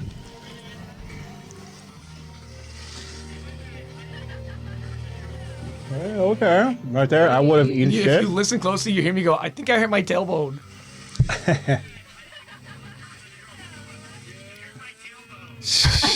Tailbone. So, but it was cool. Like, there's some other videos. Like, this is one of the views that we had. This was me trying to like take pictures and record the friends. Oh, that's so pretty. And then when I go back, the lake? yeah, that's the lake. Oh wow. So that's just one of the views. But I'll show you guys more pictures after. But it was a lot of fun. I on the last time going down, I went with the two people who had been multiple times snowboarding, and that's Fidel and this girl Sophia. And after the trip, they said that I was definitely ranked 3 out of the group, out of the 7 of us. So hey, I'll take that shit. But we're going down and they get in front of me, and I see them pass me because at first they let me go first, and I see them pass me, and I go to catch up to them, and then I go to slow down because I see they're like not too far, and I felt like I was going a little too fast. So I go to like power slide and kick my right foot in front so I can slow down. And I go from hitting like a nice little like kind of powdery patch, straight ice. And my board slips out and then I went boom right on my butt. And I laid there and I slid for a bit and I just stopped and I was like, if I go to lean up right now and I can't get up, I'm gonna be so pissed. Yeah, that you broke something or fractured something. I knew instantly it was my tailbone. I was like, if I broke my fucking tailbone, I'm gonna lose my mind. And I go to lean up and I was like, oh. Yeah, I can move. I grabbed my board. I was like, oh, yes, we can get down the hill. I didn't want to be pulled You down. hit your tailbone on the ice? Yeah. If you broke your tailbone, first time snowboarding, would you have gone again? Probably. Probably. I Because he understands it now. Like, I understand it exactly. Because it was on my last run. Like, I got to the point on my last run where I was like, Congrats, I'm Jacob. okay with taking a little risk because if I get hurt, I'm not going to go anymore today. Everyone's already ready to go home. And I'll be ready by the time we come back. But I didn't. And now my tailbone's pretty much healed and I'm going back on Valentine's Day. it was Very just cool. hella bruised. Oh, dude. Hella bone I bruise. couldn't squat. Got that butt For like the bruise. next 2 days. I couldn't squat at all. Ow. I'm like, I know what pain you're talking about. But it could have been a lot worse. I'll say that. But then Friday night, I barbecued like 8 pounds of meat for everyone. Yeah. And then I heard the fucking coyotes howling because there's a big plot of like green between us and the next street. And I hear them going crazy. And one of the girls comes out and she goes, please tell me you're not feeding the animals. And I looked at her, I was like, they're going to eat the food whether I give it to them or not. Because if they jump this little fence, I'm coming inside. Yeah. She was like, fair enough. As we went back inside, I finished grilling. But it was cool. We played a lot of Smash Bros, a lot of like Mario Kart. We played Mario Kart. We played Mafia actually. Oh, that really? was probably the most fun I fucking had. Because there's 7 of us. I gave the same person the murder card 3 times because no one expected it to be her, and Yeah, she 3 lost times. every fucking time. Damn. She's such a bad actor, and I was like, "Come on, I'm trying to give you." You some-" like gave her the yeah, answer key. yeah, and then I was basically just the narrator for like I thought we were gonna play like 5 games. We played Mafia for about 2.5 hours, Damn. and we did not move from the table. Well, going method, Yeah. huh? Well, I turned into what's his name? Chris Rock. Attention campers! Everybody hit the sax. And then I did my whole Chris McLean. McLean. Thank Yeah. you. Is that from Total Drama? Total Drama Yeah. Island. I tried to pull out my Total Drama Chris McLean, and it was funny because they would like. I'd be like, "Okay, murderer, open your eyes. Who do you want to kill?" They just sit there looking. Any fucking day now, camper. Yeah. Thank you very much. And then everyone's drunk. They're like, I'm like, giggle, giggle, giggle, giggle. There's like nobody that like isn't there moments where you have to go ahead and make it seem like somebody's choosing something, right? Yeah. Yeah. If the murderer is dead, well, that's if we had 2. I did 1 round with 2 murderers. Yeah. We were like, okay, murderer 1, murderer 2, blah, blah, blah. Like Murderer 2, will you hurry the fuck up? There's like nobody there. I know. Hurry up, bro. Any fucking day now, camper. But that was a lot of fun. I'm excited to go back. I think I'm going to buy a board. I think I'm going to just rent boots and bearings. Okay. Hey. Very cool.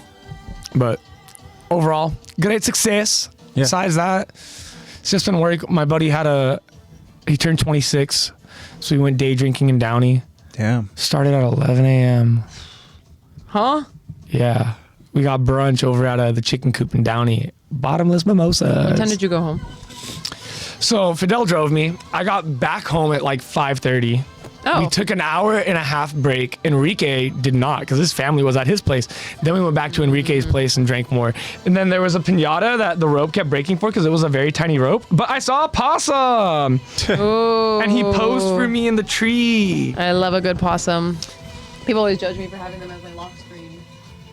Check it out. Check it out. So pretty. You can watch the whole video. At the end, I'm like, thank you for posing. I have a possum, yeah. Yeah, we have a little dumpster possum.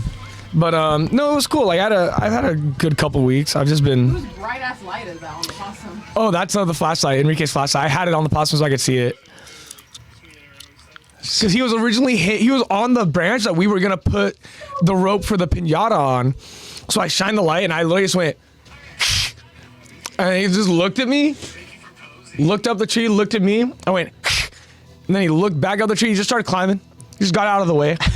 I put the ladder down. I went up there. He was like probably like 3 feet from me. Like I could probably like if I jumped, I could probably touch him.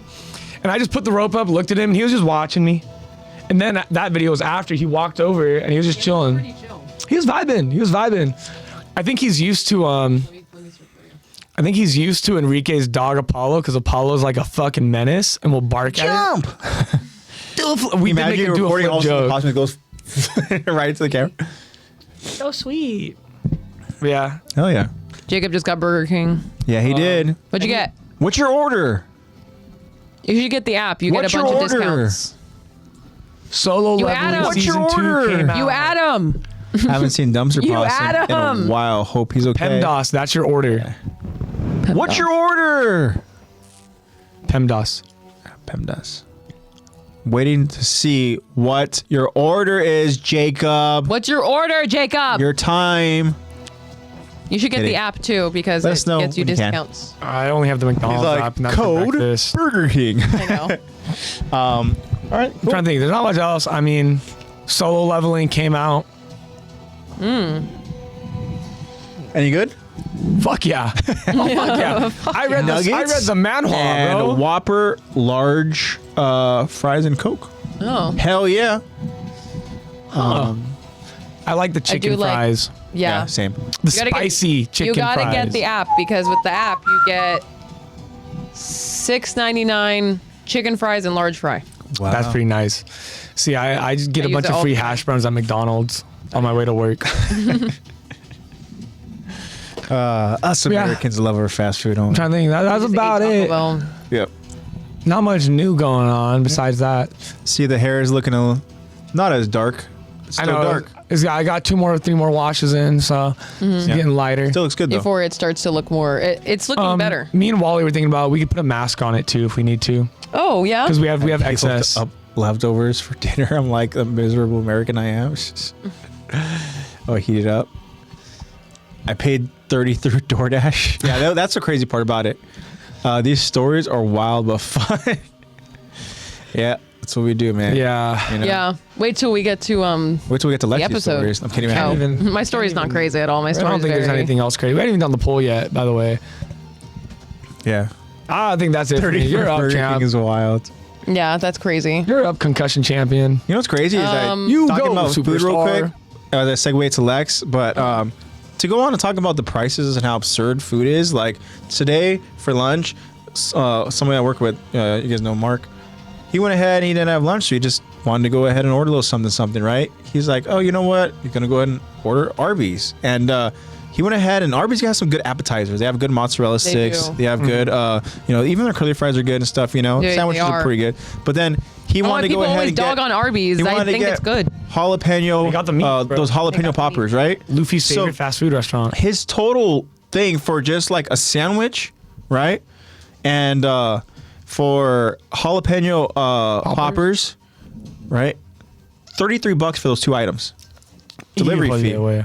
The jalapeno poppers were like over an $8, like $8.50 or something like that for the poppers.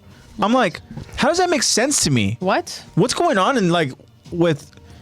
I just don't understand. Don't get me Because riled people up. are buying them because I'm gonna start calling people Nazis. I You found guys out get me who's keeping politically Arby's riled in up. business.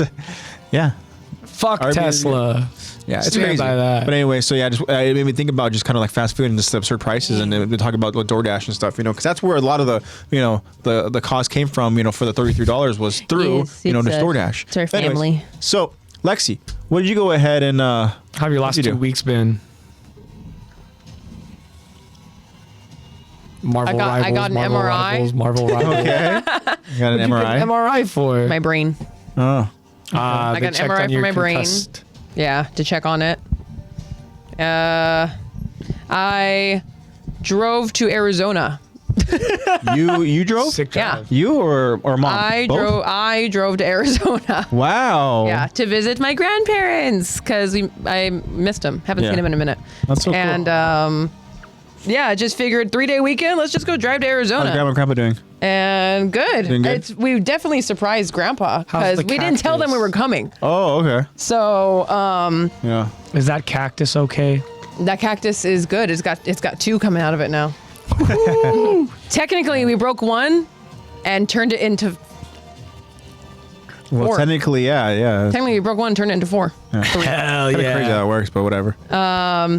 But we didn't tell them that we were coming. Yeah. We just surprised him. Uh-huh. So we walk through the door, make eye contact with Grandpa, and I'm like, surprise! And Grandpa literally looks at me and he goes, he was like, oh man! You're not one of the figments of my Whoa. imagination. Which is crazy because I guess right before we showed up, there was like a solicitor that they had to be like leave earlier, like 10 minutes before we showed up. So they thought that the solicitor came back, but it was just us, That's cool. and Some it was other really solicitors. cool. I think the most interesting and fun thing from that weekend, other than Oh my God, there was so much football. I'm so tired of watching football. Really? Because of grandma? All that plays is football because our grandma is obsessed with football. Playoff football. I know, and it's a play. Oh my God, just football Playoff. 24/7. Ohio stomped. Using, I was trying football, to yeah. use the Ohio microwave stomped Notre Dame. to like reheat stuff. Also, we ate good. But I was trying to like use the microwave to like reheat stuff. And whenever you use their microwave, it messes with the TV. Yeah. And so I was It causes using the TV to go ahead and start and it getting all statics the staticky TV. and all that.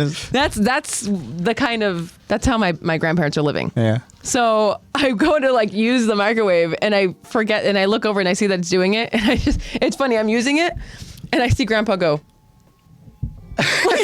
Recliner. He turns into his recliner and he's like and he sees me doing it and we just make eye contact and he goes. What's he gonna do? Tell you to turn it off? I know. So he just wants to make sure that he's like, oh, is it? Okay, she's doing something. Okay.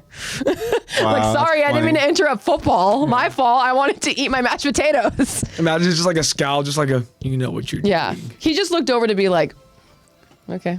I guess she's using It's the like, microwave. it's the I fourth guess she quarter. couldn't wait until Final drive. I know. She Oh couldn't my wait God. until intermission. Had I to do know. it now. She couldn't wait for the commercial. Are they going to win? Are they going to She had to go right through a Is decision. it going to go a touchdown next? You know, just static. The final punt to see if you can get and the the extra worst part point. is that it doesn't fully freeze. It like jumps one frame a second. Yeah. So you're like, what?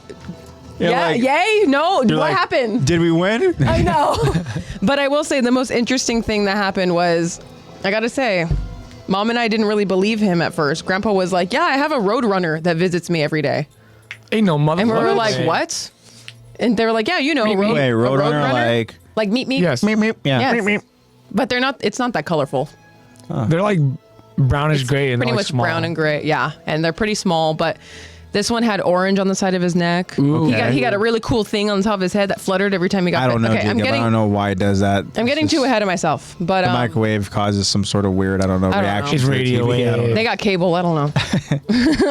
But Like they connect. he the was cable like, to the yeah, he visits microwave. me every day around like 3 p.m. and they're carnivores. Roadrunners are carnivores, so he feeds them ham and stuff.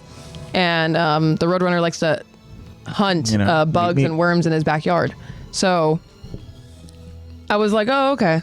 And then You're like, oh yeah, I was like, oh yeah, the Grandpa, Roadrunner. okay. And Grandpa was telling me about it. He was like, yeah, I was able to feed it, like hand feed it. I was like, you're able to hand feed a wild bird, Grandpa? He was like, yeah, it came up to me. You're like, a carnivore? The moment that yeah, I know, the carnivore. Okay, Grandpa, be careful because their beaks are freaking strong. They like sharpen their beaks on concrete. That's crazy. But You see Coyote too? yeah, he's like, yeah, and I got Coyote. See Wiley? Yeah, I Yeah, know. Wiley. He's in the background, just like I know. He's peeking over the fence. they eat ham. Yeah, they're carnivores. They eat So- anything that's meat. Yeah, they eat meat, basically. So They even eat other birds. he was like, yeah, he visits me around like 3 p.m. every day. I was like, okay, Grandpa, pretty cool. That's so cool. All right. Sets the alarm. So it starts getting around like 2 p.m. and I think it was Grandma. Grandma looks over outside and she goes, oh, your friend is here.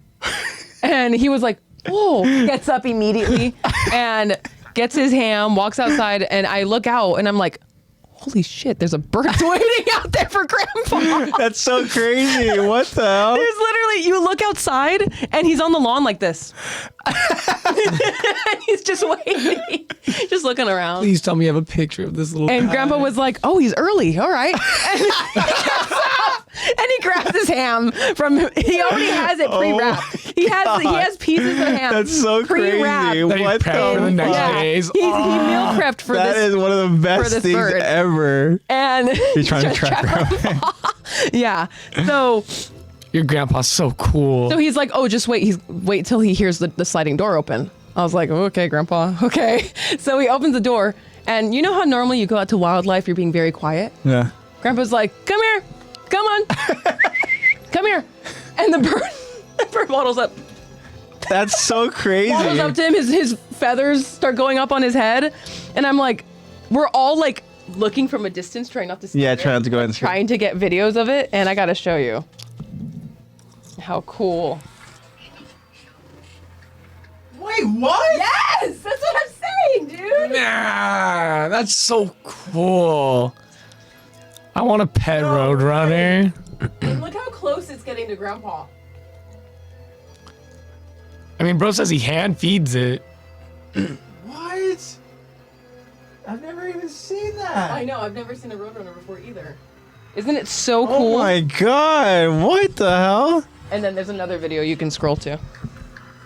Oh, he's so cool. I was like, what the? Grandpa, what?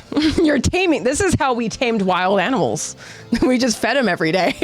Zebra Cake said, I don't know why this can do that reminds with me crows, too. of that girl who kept a Raven. pet snake and it was measuring her every night to eat her. Like, we Yeah. cannot trust these animals. Yeah. He goes, wait, I want to see. Send this it's- somewhere. No, literally, I need to post it somewhere or send it. Grandpa had, look at Jacob's just grandpa has Conkers hockey. That's so good. I love that. Isn't that cool though? That's crazy. Take your pills, bro. No, literally. I was like, what the what? No, take your pills, bro. Oh, it is take my pills, bro. Sorry, I have a notification that says take your pills, bro. It reminds me every time it's There you time go. to take my pills. Awesome. That's so Isn't that cool? That's you feed amazing. it and its feathers stick up. His Yeah. tail is kind of blue. I like how he was waiting for it to come up in the second video to the little piece of ham by the foot of the chair, Yeah. and he was just like, whatever. I know. He puts it forward. Yeah, Grandma was like, I guess, okay. That's so crazy. But it's funny. He's like talking to it because You know, one day sometimes you're he'll gonna walk be there, away. He's gonna have him on his lap. Jacob wants going to see it this too? with him. Yeah, They want to see it. I'll try to show it on Zach's camera. You can if you want. Or maybe if you want to show it on mine. I don't know. Are y'all able to see that? There's a bird right there. it's just so. Looks so bad. Bring it a little closer. Yeah, you're gonna have to probably do it on mine. Yeah, maybe. Yeah, it's not Here, working now pull out. back. He goes, that's so awesome. Nah. No, you can't It's see just it. a light contrast. Maybe if you But made your just screen so you darker. know- Oh yeah. Actually, Brighter? Darker? Brighter? that's the bird, and that's my grandpa's leg. Just so you guys know. I know it looks like you're watching it without any glasses. This is like when you see footage of Bigfoot. I know. This is what Bigfoot footage is showing on. Oh my gosh. But yeah. So then we stayed there for Saturday. We showed up. We left pretty early on Saturday, and it's only like a 4-hour drive. So we left at You like guys got back when I'm back, right? we came back Monday morning. Monday morning. We Okay. drove. We When you honestly we supposed were to be back. on Monday. We were home by noon. It was pretty cool Nice. because driving back, Mom Sure did it the was first Monday? half. Yeah, we came back Monday morning. Oh. But also, you were a day ahead. Yeah. 8 hours. You're in the future. But Pretty good time. and then squinting so hard. I'll send it to AJ so he can show you. How about that? But it was funny Jacob's because like- so we were there for Saturday and Sunday, and on Sunday, Grandpa's napping, right, taking his normal nap, Yeah. and we're letting them rest because when we come over, we kind of like do everything for them.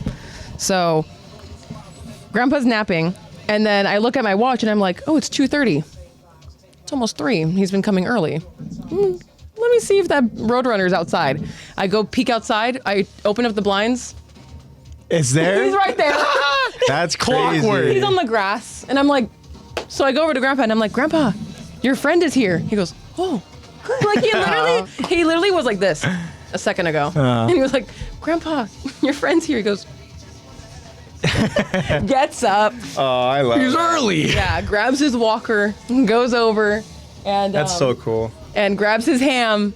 So then he goes, sits on his chair, and I'm like, You know what? I have to say too. It just goes to show that animals can probably go ahead and really sense just pure spirit. Just Yeah. pure energy. Yeah. You know? I'm not gonna lie, if I were you, I would have been like, Grandpa, I'm gonna feed your friend. I know, Grandpa, I'm a feed him. No, I was like, Grandpa, your friend. Well, because Grandpa talks to it, and Grandma named it Pepe. Really? Yeah, no, not That's- Pepe. I'll say Pepe Le Pew. Pippy? Pepe. Poppy? Yeah, is it Pippy, Pippi, Poppy, Poppy, and Pepe? Poopy? Stinky, poopy. I actually funny. can't remember. It's like, Honestly, I think it shout is out to Pepe. Pippi and Poppy. They're cool people. yeah, Your And long they're- lost and you know bird. what? Pippity poppity poo. they're memorable. Yeah, so, for sure. They're so cool. Shout out to Georgia too. But it was really, really cool. Like seeing an actual Roadrunner visit him like clockwork and is like, what? You're a wild animal. They And say how long he's been doing it for? No, he did Jacob not. has a name request. There's a lot of wild animals. I want to say it's been for about a week. Like ravens and crows are super easy to domesticate. Like Yeah, you can get crows for sure. you can get a murder of crows in Yeah. the span of like 2 weeks. Just because they have such great memory. Yeah. Feed them once, they will wait for you. It's just They're like the like, Roadrunner. oh. Same day, same time. They'll be like, if this motherfucker's back here on his clockwork human being schedule, he's Yeah. gonna feed me again. Yeah. There If used to he's be- still here. And it's The- crazy that they have like an internal clock. I mean, Oh, yeah. birds are obviously like made for navigation Yeah. and stuff, but that is Yeah. insane. My old man neighbor when I was younger, he used to go to the park and used to feed all the crows and the birds and shit. So they're like, if So you go you to had hella crows. I'm not gonna doss myself, but if you go to the park and you look across the street from where I am at where all the I'm not gonna trees dox are, myself, but anyways. there used to be like at least a dozen ravens and crows just sitting in those trees across the street, Dang. like almost all day. Because this motherfucker's old, he had nothing to do. He just goes out whenever he wants. Over to the park and just feeds you. Yeah, and then over the last year he's gotten sick. He hasn't come out as much, and I've seen them like their numbers like dwindle one by one over the years as he's gotten worse. Because they're like, well, we're not getting fed no more. yeah, So the I'll take up the ravens are mantle. like, you don't feed us at the park. It's they're gonna eat him. We come over to your house. And we're Eat gonna your eat damn somehow. German Shepherd. We're called a murder for a reason, all right? Ravens are like, we want that food, old man. I know. Yeah, feed want us. that food. Start tapping on the glass. I know. Hey, If I ever wake hear a up. bunch of "Caw, caw," and I see that old man running on them, hey, I'm never touching those fucking birds. Yeah. I'll leave an offering out every night for the birds. But it was pretty cool. That sounds super cool. Awesome. I saw Roadrunner. yeah, you did. You saw Roadrunner. Grandpa And I hasn't think he's touched only it. been feeding him for about a week. Because mom was there, I think, What? last He literally weekend. tamed this freaking That's so Roadrunner like a week? freshly domesticated I know. to be clockwork. I know. Oh, shit. Yeah, I know because I want to say because mom was there last weekend or the weekend before we went. And No mention of the Roadrunner. and there was no Roadrunner because when my mom showed up, she was like, "Oh yeah, like I didn't think it was real." So it had to have been within that week before we got there on Saturday, Yeah, that's crazy. and it's already like, and we're pretty sure that it lives in the desert. That's literally like across that major road. It's just like one of those. I know, and we're like, so does it just cross this like incredibly dangerous road to get over to the yard, just to be like, this guy gives me ham. Yeah. And you know Hey, what? Why hunt when you can get given food? The days that I was there, especially the second day, he ate good. Really? He How ate long does he good. stay for? Like an hour? He'll stay for as long as you feed him. Oh, yeah? He'll stay for as long as you'll have Hungry him, boy. Crazy. which is so funny. You know if your grandpa's pet him? No, but he said that give it he another has week. a.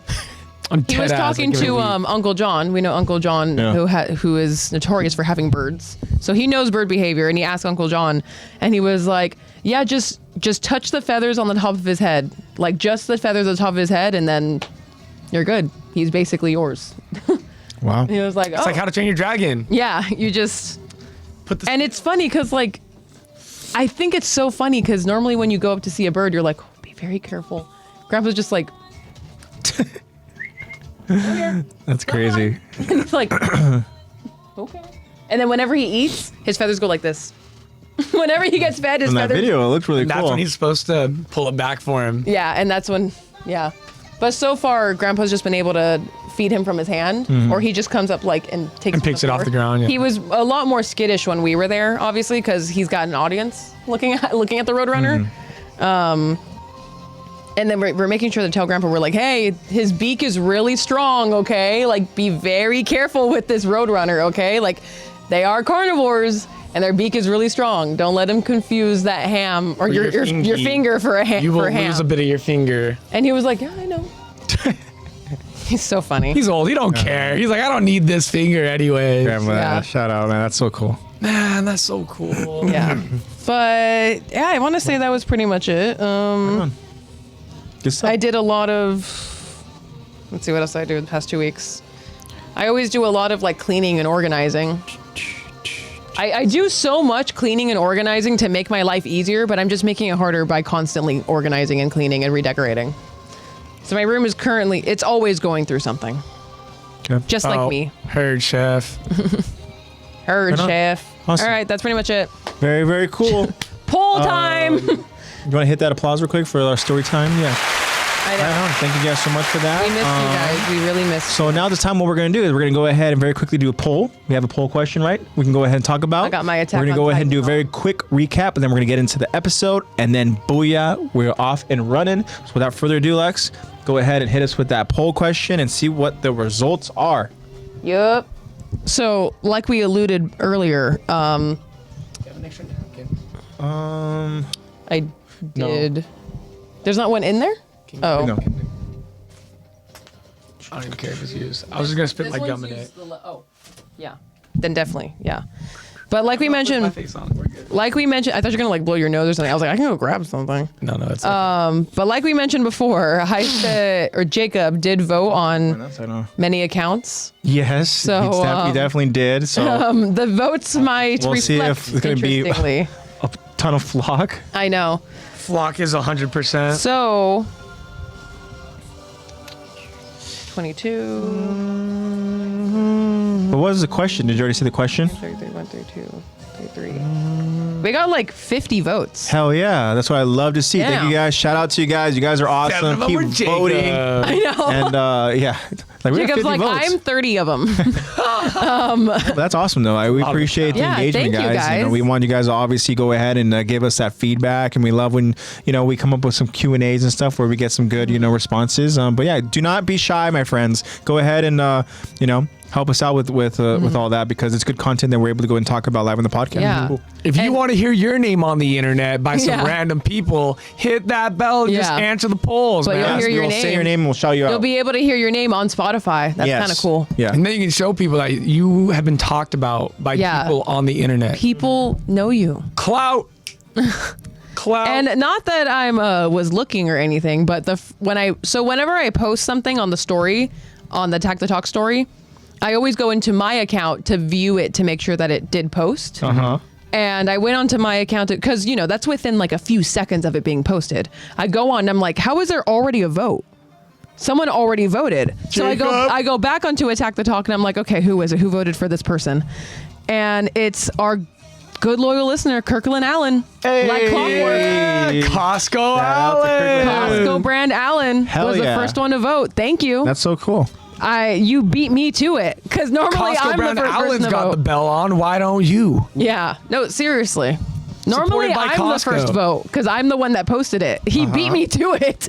Need you to respond to your own post. Literally. So, just to reiterate, not even reiterate, I didn't even say it. So, the poll question we asked you guys was, which season 4 character did you want to see more of? Ooh, And the interesting. options are Willie Tiber, Flock, I think we know who Jacob voted for, and Porco Galliard, Porco. and Yelena, Okay.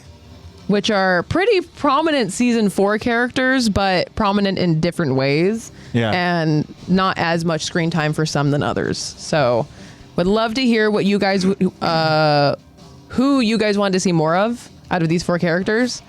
Out of the 50 votes that we got, it's all kind of close, actually. Really? Except Okay. for one. One of them is kind of in last place. Pretty bad. Interesting. Flock, right? Okay, not Flock. No, because That's he wild. got some extra votes, so not Flock. You got buffed a little bit. Yeah. Interesting. Can I guess who's Yeah. last? Yeah, of course. Mr. Willie Tiber's last. No. What? Don't talk about my boy Willie like that. Damn. Interesting. Do you have a guess for who's last? I just cheated, so Oh, did you just look at Is it? it Yelena? Perhaps. I accidentally cheated. That's what I say to my kids in PE. They're like, what are we doing today? I'm like, I don't know. I'll tell you later. Like, are we doing Frisbee? And I'm like, perhaps. How dare you guess it? Well, let's find out what the results are. So Yelena is last with 13% Okay. of votes. Yikes. Yeah. Not a lot of women representation. Do we in think our it has to chat. do with Come what on, we kind of guys. know about? I think it's because people have kind of just seen enough of her. Yeah. I mean, we got the. Because the question isn't like, who's your favorite? It's No. who do you want to see more of? Yeah. We already got our good still image of her being like. Yeah. No, we That's got, all we we got the needed. meme The The face. thing is, though, Yeah. is She that served her purpose. what more maybe could have been not what we saw, but as far as what she went on to do, but how she did it. It's in terms of like early on. Maybe we could have seen more of That's her. how I backstory? voted. I see. I get what you're saying. We could That's have had more definitely how backstory I about how voted. she ended up where she got. Yeah. Or just like more of her journey. Yeah. And the next, so I'm going bottom up. Yeah. The next vote is at 20%. Willie Tiber. Okay, Mr. Tiber there. Okay. Should have gotten more. Now, Willie Tiber's a character where Yeah, I think he should have gotten more. I think we if were just Jacob introduced didn't to. vote. Yeah. Yeah. But we were just introduced to last week, essentially, right? Or not last week, excuse me, the last time we streamed. And again, shout out to Zach again for bringing Willie Tiber to life on the podcast. Yes. Zach Tried did my an best. Such a incredible good job. It sounded Jumping so back and crisp. forth between two of these beautiful characters is kind of a Yeah. Yeah, but you did a great job, man. And But it's good. it's not going to be the only time, too. All right, I have a And feeling listening that back we're to next going it. week. back into it, baby. Next Yeah, week. we're not done. There's a lot more Willie to be heard. So let's talk about Willie, right? Real quick. So much, but so little. Also adding in recap as well. So Willie Tiber, we were introduced to the Tiber family as they entered Marley. The Tiber family, they are essentially like honorary Marleyans. They're Eldian, though, as we know that they have the Warhammer ability. One of the family members does. And Mr. Tiber goes out there and he has a conversation with the commander of the Marley Like Marley Army. Fleet or whatever. Commander of the Marleyan forces. Yeah. Yeah, pretty And so that would be Mr. Theo McGath. And Damn right. that conversation was an interesting one too, as we go out there and we described it kind of as like chess a little bit, where they're kind of being very coy, but also like, being Like very none vague. of them are saying what they're explicitly thinking. Yeah. It's just it's They're tiptoeing light and around L. it. It's just light and L going back and Yeah, forth, yeah. feeling each other out. Yeah. They're playing tennis with their words. And then we ultimately get to the end of the conversation where it seems like Tiber's there to obviously send a message. And that message is this declaration of war, which we're all very excited about, right? He wants to go ahead and instill again, to, the people of Marley that they need this They need a figure. They helos. need this helos. They need this We need our person, hero. right? Yeah. I need a hero. And so, I'm excited to go ahead and talk about this episode where we get some You only get a first. some lines. There's some lines here in this episode where we're gonna go ahead and talk about from the characters where it does really kind of also give us some foreshadowing. It also does kind of almost pave the way for how we know things are gonna go and play out in a very ironic way. Because sometimes they're referring to something, but it's not how they think it's gonna play out, right? So very interesting there, but. Again, Willie's planning on giving this grand speech over to the Marleyan citizens out over in this festival. And, Theo McGath, he, quite frankly, I think he has his reservations about the plan of parody. Yeah. We've seen his kind of reservations as far as getting Titans involved. He doesn't want to go ahead and lose any more Titans. And I think that we'll see as this dynamic continues, those two characters, they're going to go ahead and essentially play a part in the potential parody plan that is supposedly, Underway. Marley that they're working on. Yeah, exactly. Yeah. So, but as far as Marley, excuse me, as far as Willie Tiber though, as he enters Marley, how do you think more we could have gone on to go ahead and see Willie? Are we looking at what Willie could have done eventually in the Declaration of War, or are we fine with him just being the person that Aaron erupts and consumes, and we're fine with that? It's more like let's go see more of the Tiber family early on. Yeah, I mean, in my opinion, if I did vote for Willie, which was very close. I was very close for voting for him solely because I did want to see more of the Tiber family. Which means more of what? Also, that could mean Warhammer. more Warhammer as well. Warhammer, yeah. So if you think of it that way as well, if you're voting for Willie, that means you're essentially saying that I want more of the Warhammer as well. So I'm sorry, go ahead and continue with your point, Lex. That was pretty much it. I would have voted for Willie Tiber solely for the fact of learning more about the Tiber family, how that came to be, how Willie came to be as eloquently spoken as he is, and how they came into being honorary Marleyans. Like, more details about that, I think. Well, I feel like we know they're honoring Marleyans because of their successor or their predecessors. Yeah. But I want to see how that affects their day to day. It has to do with them helping out with the war and driving the king away. Like, how do that apply that to their daily lives? Like, that's what I would have liked to see. Yeah, I want to know what their day to day living is like. Like my ideal, I voted for Willie. If my ideal intro for Willie and the Tiber family would have been. Jacob says he was just a meal. Okay. Yeah, pretty much. I would have liked to see, like, opening shot, a letter being delivered to this grand fucking palace, castle, whatever the fuck it is. Do they live on an island or do they live on mainland? I want to say it's that's a good question. That's why we need to see more of them. I feel like it's an isn't I feel like an island was mentioned. Maybe they've gone on to go ahead and kind of I think they're off the coast. They're secluded. Isn't there something mentioned about why are you coming all this way just to give this message in person on Marley Yeah. and stuff. I'm sure this is information we're probably going to continue to get as we talk about, Willie. As we refresh Yeah. our minds As on we season 4. rewatch all the Because season ads. 4 is a lot more hazy. I mean, correct me if I'm wrong, but season 4 is a little more hazy for us than season 1, 2, and 3. yeah, most Yeah, certainly, I feel like it's because we got too caught up in it too. We were just like, at that point, next, though. What's next next? episode. What's next? Next week needs to be here now. Meanwhile, season 1, 2, and 3 were out. We were rewatching them. We had Yeah. rewatched it plenty of times, and then even as a podcast, we did preparations already knowing that we saw it multiple times. Where season 4, we're watching it live as it was happening and stuff, So Yeah. we didn't do So that. we We haven't had the recap yet. No, my ideal is So forgive us if we don't remember all of the details. yeah. My ideal would have been a letter being delivered to the Tiber family, and we get an introduction to the Tiber family. We don't get names. We don't need any fancy, ideal, proper introduction. We just need this letter making its way from outside to the Tiber residence, moving through the residence where we get to see the family, all the way into the hands of Willie. That's my ideal intro for the Tiber family. I don't even need any more than that. Just the ideal. Just the transition. Him open the letter, be like, gather the family. We're going to Marley. Yeah. That's it. And then we can cut back and we can maybe them traveling to Marley. We'll get another Yeah. scene. Now, adding on You to just that wanted more context. plot twist, or just content. I want to see Willie do some shit. who is the one that delivers this letter? That's a plot twist. Now, you can have some fun with it, or you can be very logical with it, or you can go ahead and be very Zeke Yeager. Okay. Mr. Zeke himself. I think Zeke does it After secretively. conversation with Aaron, Yeah. I think they've definitely already been in conversation. Willie's like, I believe know. that. sweet scent of Zeke. I know. Like my ideal would be because we know Zeke and Aaron are working together. Yeah. Spoiler alert. I know. You were We know warned. Zeke and Aaron You were warned. are working We're in together. season 4. It would make sense that since Aaron's been there for a while, maybe like a week before the Tiber family shows up in Marley, Zeke either does it himself, which I don't think he would do. I think he would send someone. Yeah. Cole. Maybe Oh. Cole, I need you to deliver this message for me. Yeah.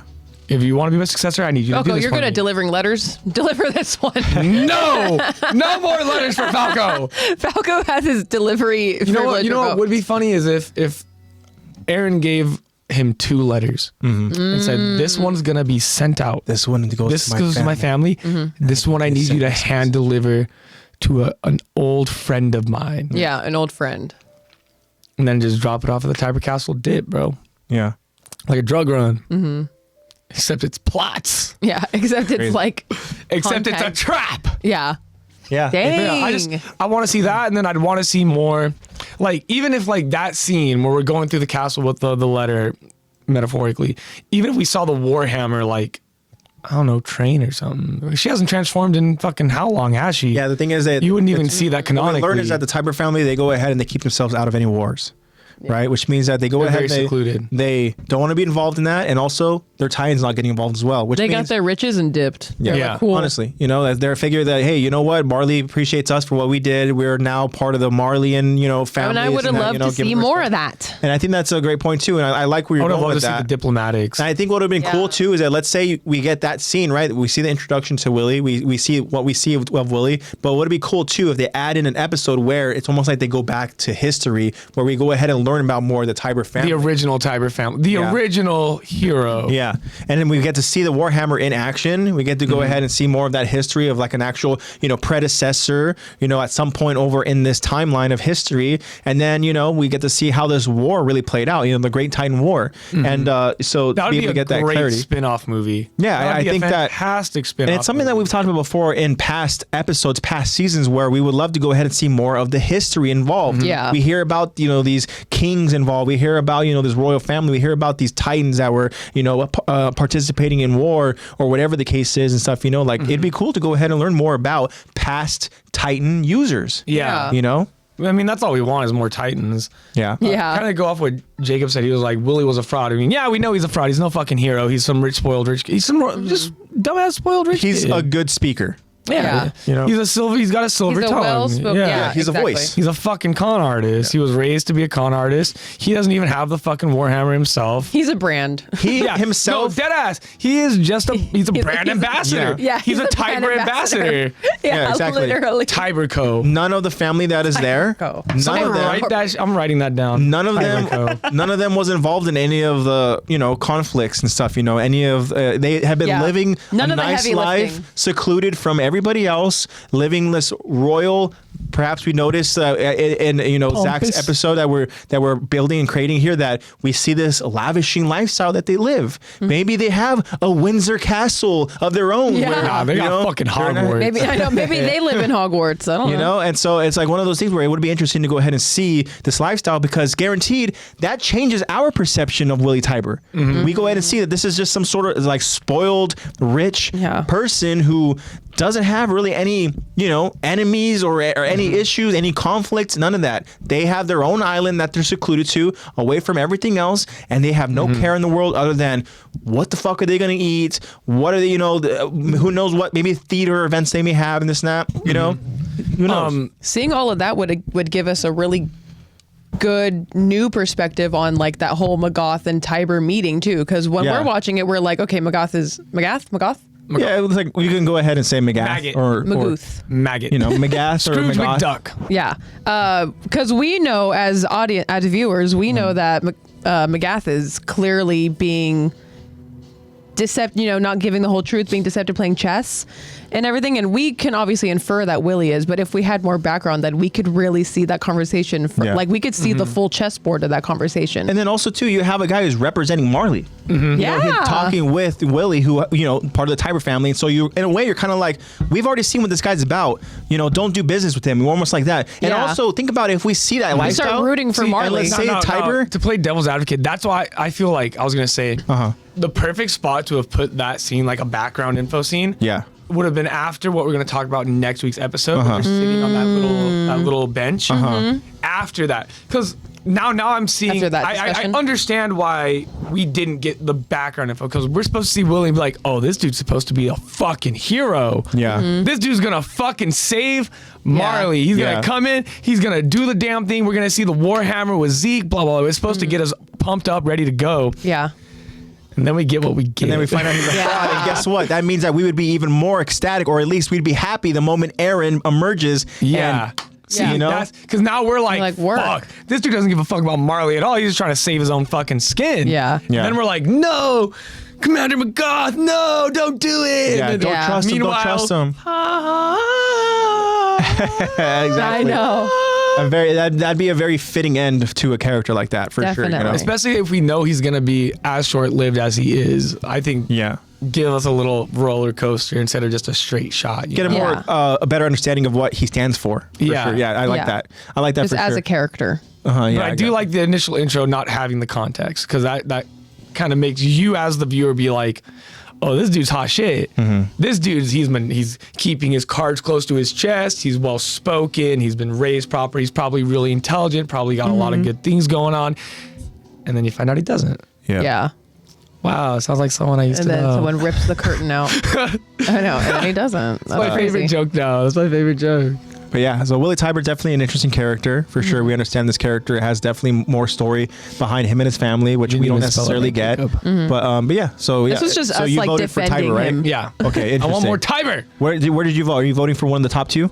I did vote for one of the top. I was very close to voting for Willie. Okay. But so we know who the last one is, Yelena. Okay. Then we know it goes Willie. Who do you think is the first one? So number one, I'm gonna guess that it is very close because of Jacob, but I don't think Falco. I don't think that Flock went ahead and got the votes. I think that gonna be Porco. There is a 4-vote difference between the two of them. Interesting. All of Jacob's accounts. I'm thinking that Porco still got the win.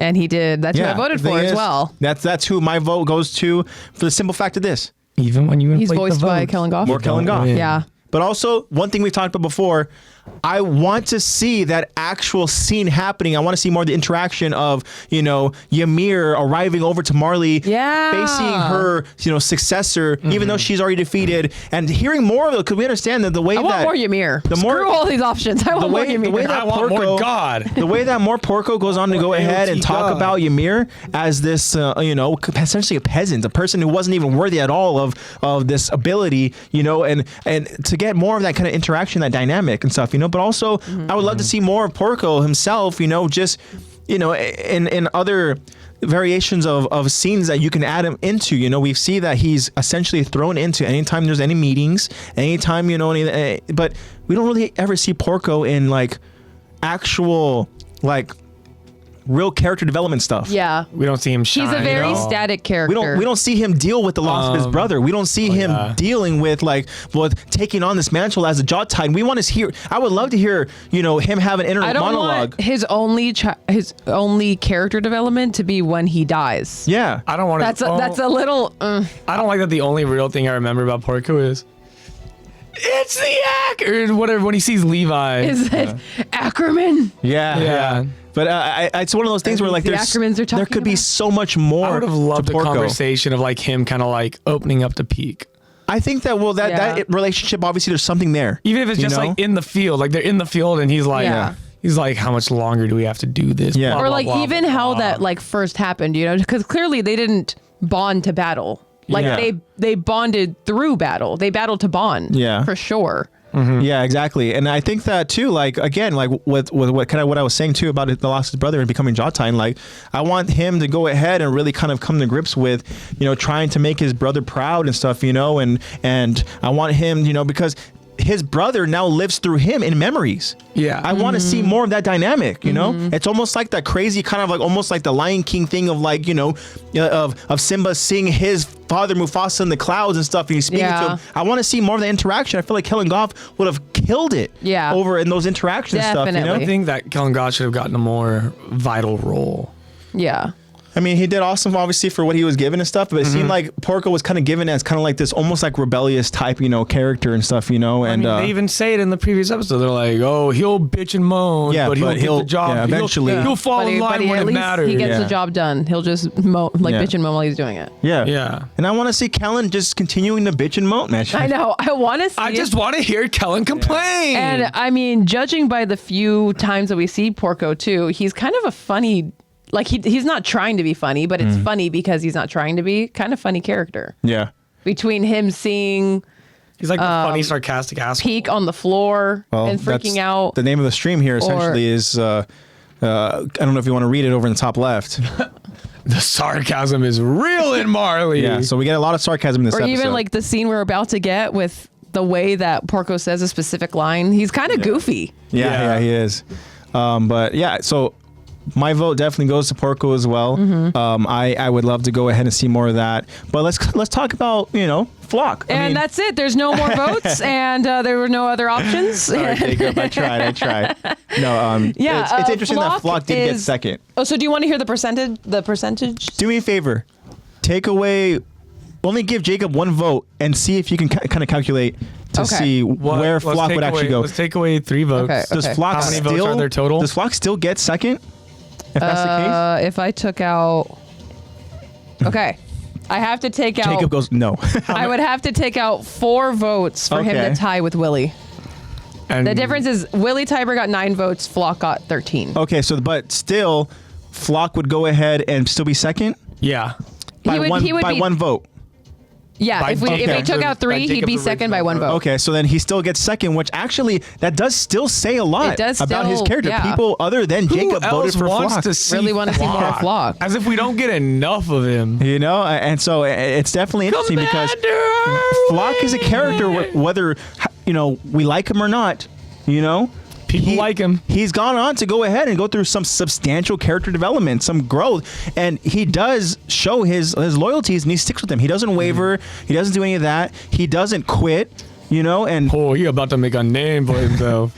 And the thing is, though, is that like Flock's one of those cockroach of a character where you think he's gone, he comes back, he comes back. Like. He is a fighter. He doesn't die. For me, if I'm looking at Flock episodes, I want to see how he becomes so determined. I want to see more interaction between him and Aaron to see how he becomes really so convinced to go ahead and follow loyalties. You mean how Aaron manipulates him? Well, there's going to be manipulation for sure. But the thing is, what is interesting to me is that Flock, where I'm so used to kind of thinking of Flock as this very, you know, kind of scared scout, whatever, but he essentially becomes one of the leaders of the Jaegerists. And how does he kind of grow into that leadership role? I feel like we do get that with him being present for the whole Erwin Armin situation. I feel like that's like a core moment for him is he always had like, Erwin would never stand I for get this, that, yeah. blah, blah, blah. But at some point, words aren't just enough, you know? I want to see like what he does, actions to go ahead and show to anybody following that. Look, I'm not fucking around. And the next thing you know, who's to say he doesn't go out there and just like what he did that one time where he just literally just point blank, boom, shot somebody in the head. He's like, all right, anybody, who else is next and stuff, you know? Like, Yeah. I want to see him embrace his Joker role, you know? Yeah, true. That would actually get me a bit more involved if That would if we be saw him excited, you know? spiral. If he wasn't pretending to be such a prissy little boy, then Yeah. I would be a lot more into Flock. Like, bro, like honestly, Flock could really, with some obviously different storytelling, he could become somewhat of like a interesting, maybe not anti-hero, but like, Yeah. again, like that, like Stain. that, yeah, Stain Yeah. or like a Joker role and stuff, you know? Could have had a triumphant moment, been like, fine, I'll help you guys stop Aaron, fine. Yeah, Yeah. I mean, the thing is, like, Fine. I feel like Flock was a character. If we could have No, seen he more, wasn't. how does he? We want to see how he kind of like just dives into that darkness, you know? I think Aaron pushes him. And it'd be cool to go ahead and see that, to see that manipulation and stuff, you know? But I don't know. I feel like there was potential for Flock. I'm not 100%, quite 100%. sold on Flock as a character as far as me I being do like, very much commend Flock's ability to just stay relevant. Alive. Yeah, stay alive. And I wouldn't try even to say stay relevant, just stay present. Trying to stay relevant. Yeah, staying present. definitely. Also, fun fact: most of our friends at the show voted for Willie. Really? Yeah, like Voted for Willie. Willie. I'm like, Willie? Willie. Yeah, Willie? They really voted for did. Willie? Really? Like people like Willie wanted to vote for Willie. Kirkland, obviously the first vote. Bobby, Laker for Life, Josh, Eddie. They all want to see more Willie. Wow. Okay. Let's go. And good Hey. news, guys, you will and Attack the Talk. Yeah, definitely. We're gonna be focusing on Willie for a good while. Not When in the Attack on blonde comes Titan. back, I'll grow that bitch out long. We'll I know. bleach it. And then we'll you we'll go. straighten it. We'll make and sure to it'll get be a full solo thing. shot where Zach goes out there and gives a declaration of war as Willie Tiber in full cosplay. And Yeah. you as Titan Aaron, we're just Oh gonna my see God. AJ's mouth. Just gonna go. be Yeah. me and the camera. Yeah. Yeah. Yeah. But yeah, Man we'll see. down, host down, host down. I'm just looking at all of the different all the different Jacob accounts. Interesting. So there's 4. There's like 4. Another thing too, as far as with social media, I believe if I saw correct last week, we got a message, did we not? Yes. Also, thank you for all of you who voted. Shout out! Thank you Very guys so much. We appreciate Thank you you all guys. who voted. Yeah. Very good. Very good.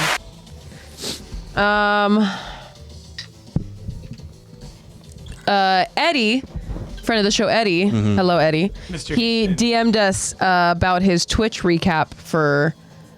Yeah, his Twitch recap is that his most watched channel is Attack the Talk, and he Okay. has 43 hours watched Hell yeah! and Hey. 824 chats sent. Okay, We love and appreciate Awesome. you, Eddie. That is crazy. Eddie, you're awesome, man. We appreciate you. Eddie is an OG Attack the Talk Levi squad member, and yeah, appreciate you.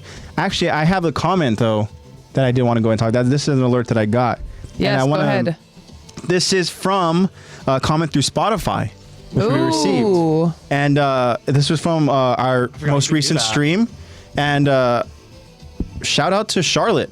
Charlotte says, Shout out. I love your podcast so much. I've been listening to it for 2 years. Jesus Damn. Christ. Hello, Charlotte. 2 years? This is the first time we're hearing about Hey, you? Charlotte. I love your web.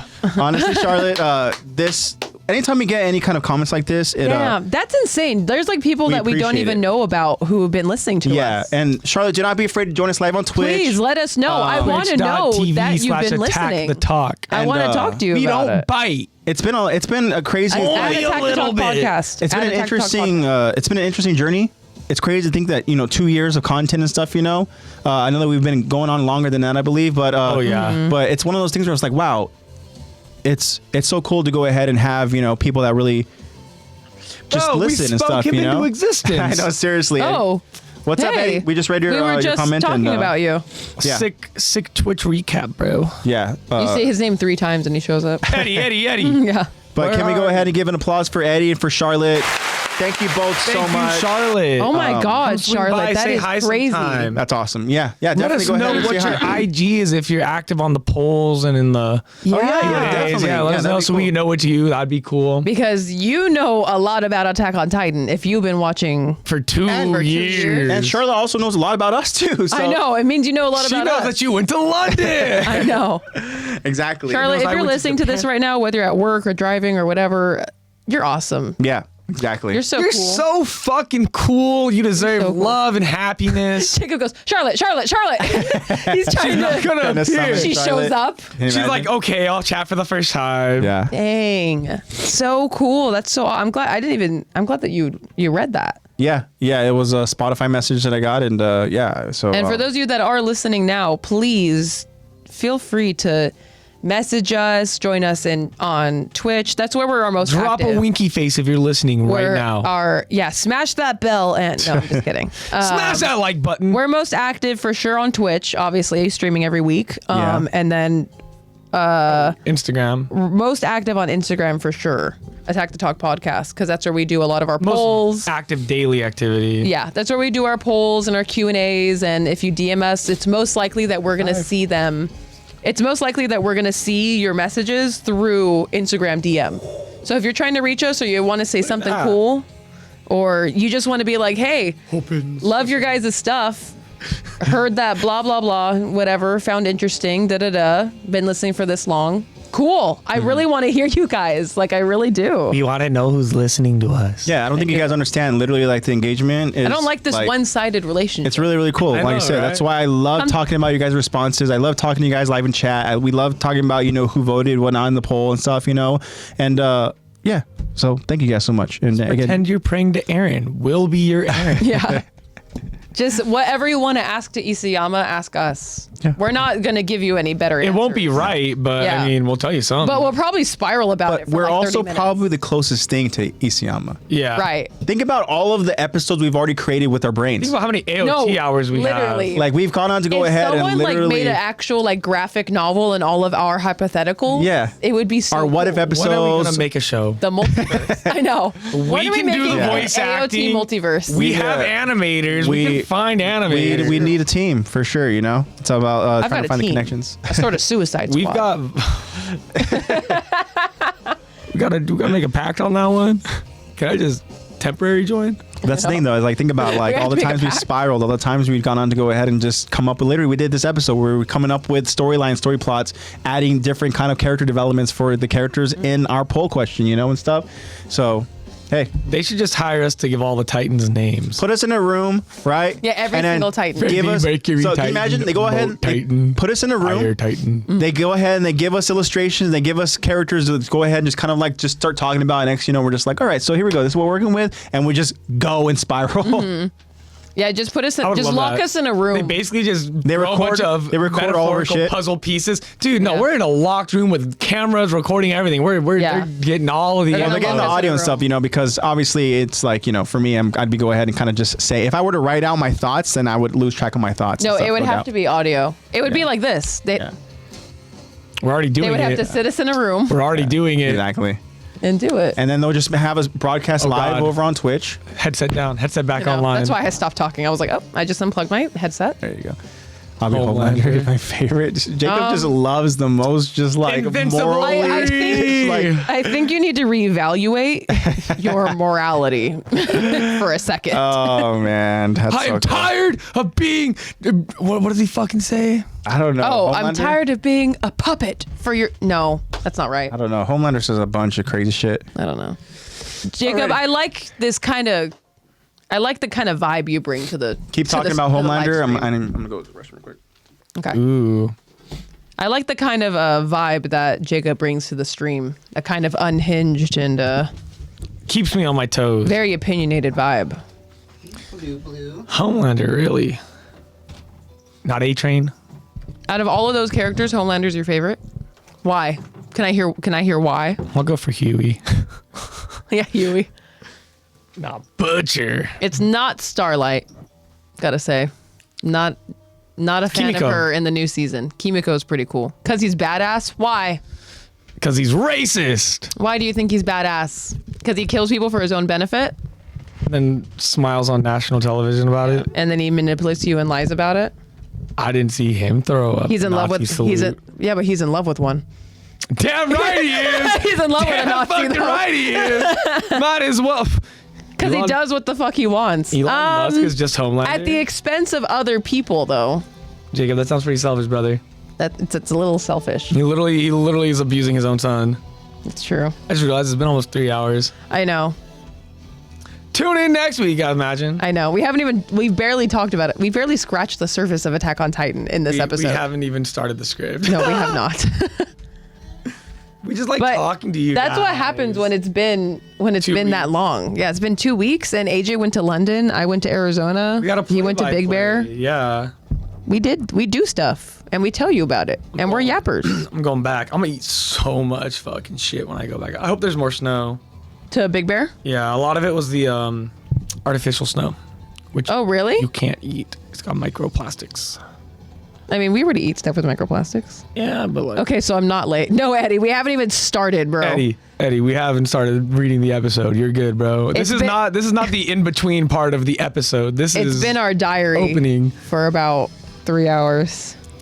Bruh. I'm so sorry. If you guys are coming here solely for Attack on Titan, I'm so sorry. Literally about just One skip Piece. 3 hours ahead.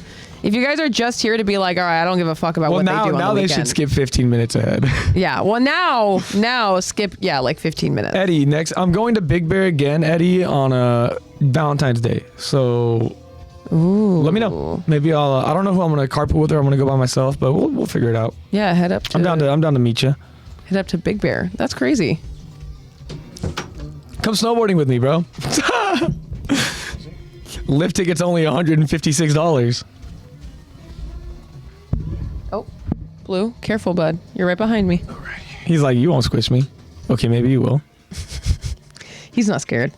He trusts. He trusts. Want to too break much. from the ads? Want to break from the ads? Womp. Want to break from the ads? Alrighty. Cool. So what do you guys think? Should we go ahead and jump into the episode?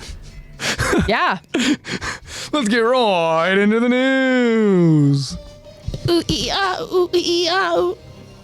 video I'm referencing? Of course. Oh, thank you, God. I played it for Kenai. Kenai did not like it. He didn't like He it. started doing the thing. Oh. Started smacking it. He was like, get it out of here. In a recap, obviously there was a Willie Tiber introduction. Is there anything else that we kind of glossed over in terms of the Falco loves Gabi. Yeah. We're about to get into that. Yeah, we've known. He doesn't fucking hide it. I'm just gonna tell you guys. I'm just gonna recap what happens this episode. And goodbye. There you go. Oh, we left off with Buenos dias, Porco. Yeah, Yes. we've got That's that what moment. we left off with. Yeah. You see what I mean, though? Like, that's the extent of what we got with Porco. Yeah, it was a cool moment, right, between Porco and Peak, but, like, we just got that little brief moment, and then we're just like, all right, on to the next. It's like... Yeah. I want to see this Yeah, man's more. brain develop. And also, it helps that he's voiced by... Daddy Goff. Yeah. Yeah. By Daddy. Yeah. But also, there's, like, again, like you were saying, Lex, there's more to that relationship, that connection between those two characters. Yeah. I want to see more on, like, how that came to be, how they've bonded through battle, how he was with his brother. I mean, I guess we did. I want to see how he took the information of losing his brother. Yeah. Also, Eddie, I went for the first time like 2 weeks ago, bro. I'll gladly try to teach you. Yeah. It ain't I don't know gonna how much go well. teaching's going to happen. It ain't gonna go. He's going to learn together. Yeah, we'll figure it out together. We'll hold hands and shit. Okay. Alrighty, guys. So we recapped. Now we're going to go ahead and jump into the episode. Again, this is season 4, episode 4. This episode's name is From One Hand to Another. This is part 2 of our episode breakdown discussion. And without further ado, I will be narrator this episode. Ooh. And, yeah. So, Eddie, no, you are not late. No. You're right on time, bro. And guys, please stick around. Of course, whenever we do these, the storytelling, we go ahead and we tell a story and then we talk about it afterwards. We want you guys' involvement and stuff. And also when we go ahead and talk about certain things that happens in this episode and stuff, like we talk about dialogue, we talk about conversations, we talk about moments, we talk about characters. And it'd be nice for you guys to go ahead and continue joining us along, in the episode. And yeah, so please stick around with us. And we have, quite a little bit to cover. But you know, it's gonna be just more storytelling, and again, we're gonna do the best we can to go ahead and bring these characters alive. And I want you guys to visualize the scene as we act it out. yeah. And again, some of you guys have gone on to go ahead and see these episodes, excuse me, so that when you guys hear our voices and you guys start processing it, we want you guys to kind of visualize. Yeah. Visualize the episode. And that's why we try to do our best. We try Take to a deep breath in. You're in Parody. You're in Marley. Okay. I'm staying with you guys to the end of stream. Okay, Eddie. Hell yeah. Hell Prove yeah. it. I love Thursday. Woo! Tomorrow's Friday. Woo! There we go. All right. You're fired up today. You just are. Yeah, it's true. Do you want to get us? You want to hit us with a fired up, or you already have your headset on? Oh ahead. yeah, you gotta take it off. yeah? Oh, I'm gonna hear myself. Hold Let's on. do it. Someone asked me how I'm feeling. Hey Zach, What? oh, bro, I missed you. It's been 2 weeks. Oh my god, I How miss you feeling? So much. Just because you're back.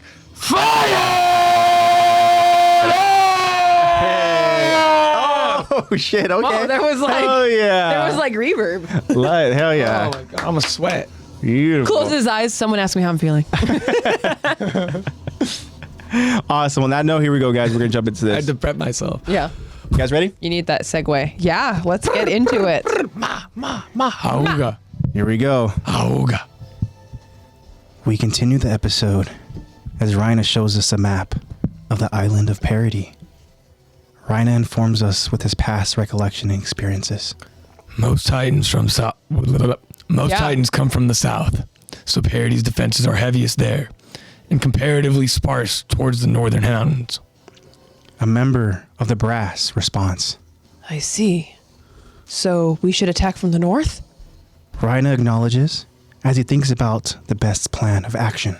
It's worth considering at least. However, we need to land a great many troops and supplies, and for our largest ships to dock, we'll need to control that southern dock. The brass member now changes directions. Then we should come from the south.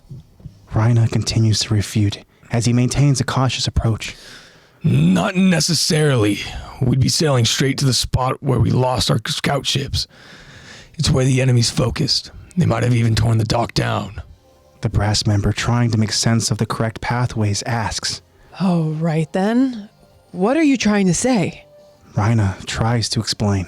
I was just sharing information that I thought you might find useful, sir. The brass member seems to have heard enough and begins to get agitated. Well, I think you've shared quite enough. I don't know why we let an Eldian talk in the first place. We then notice that in this meeting room, we can see Zeke standing alongside Colt, his Beast Titan successor. We can see Peek and Porco sitting next to each other. And finally, Commander Magath standing alone. This meeting appears to be over as the Titan warriors are grouped up outside. Porco Galliard sarcastically says to the group, The parody plan seems to be coming right along. 2 weeks of rust. The brass in charge is oh so intelligent. I'm excited to hear what they come up with. Peek immediately responds with an example, sharing the same lack of confidence. Like entrusting the whole operation to 4 children with no support? Peek is watching our 4 young warrior trainees in training. Rhina and the others stare at the group, but Rhina watches closely and carefully, noticing something different. Rhina notices Falco actually beating Gabi in an endurance training as the 4 trainees race while wearing their equipment and carrying their firearms. Rhina points out to the group with shock. He's winning. Falco just passed Gabi. We see an exhausted Falco being celebrated by his 2 other trainees as Gabi catches her breath. Galliard, noticing, says, Look how they celebrate that one win. Dumb kids. Ignorance really is bliss. Colt, there with the group, acknowledges the obvious. But it doesn't matter how well Falco does from this point, right? I mean, Gabi's so far ahead of him. We now go to the group of warrior trainees as Udo continues to celebrate Falco's win. Did you see how he took off at the last stretch? Marley and guards notice the children walking over with excitement as the guard asks, Hey there, kids! What's all the fuss about? Udo responds with the excitement. Falco finally got the best of Gabi. The guard is shocked. Really? He beat her grades? Sophia simply answers. No, he just outran her in a race. Udo adds to Sophia's simple answer. Sure, but it's still a historic feat. Falco, blushing, tells Udo, Hey, can you cut it out? Seriously, it's embarrassing. The guard now joins in on the celebration, mocking, Pretty impressive. It sounds like maybe you're going to be the next armor. A pissed off Gabi now joins the group as she aggressively shoves Falco. There's no point in trying to beat me now. It's too little too late. Good job, Lex. That is so... I hate her voice. Spot That was so good. Okay. In case you forgot, I historically defended our motherland in battle. Falco, trying to keep his distance from an aggressive Gabi, responds, Yeah, I know, but there's still a chance. They haven't announced a successor quite yet, and until they do, I'll keep on working my hardest. Falco walks away from the group as they all stare at Falco, almost wondering, what happened to the real Falco? The guard, now in actual shock, acknowledges, All right, said like a professional warrior. Gabi is seriously over Falco's last efforts as she yells out, Your brother's inheriting the beast, so you and your family will be made honorary Marleyans no matter what you do. You know that, so why try so hard? Falco stops in his tracks as he yells back at Gabi, I'm doing this for you! There's a pause as the group just stares at Falco. The guard whispers to himself, He really just up and said it. Gabi stares at Falco with frustration, but then immediately becomes confused. Huh? You're trying to stop me from getting what I want, but you think you're doing it for me? That doesn't make any damn sense. Falco now grows frustrated at Gabi as Falco decides to just run off. The guard sighs. He just couldn't get through to her. Gabi, she's still confused and annoyed. Huh? What's that jerk's problem? Hey, tell me. Do me a favor, Lex. Hit that applause for yourself. My God. I listened to that scene twice. The way you hit that not willingly. Not willingly. Yeah. But I did watch that scene twice because I was like, damn, her voice is so annoying, but it's very specific. I gotta get it down. Yeah. That definitely. Especially in that scene, she sounds like a chihuahua. I saved our motherland from battle. I know.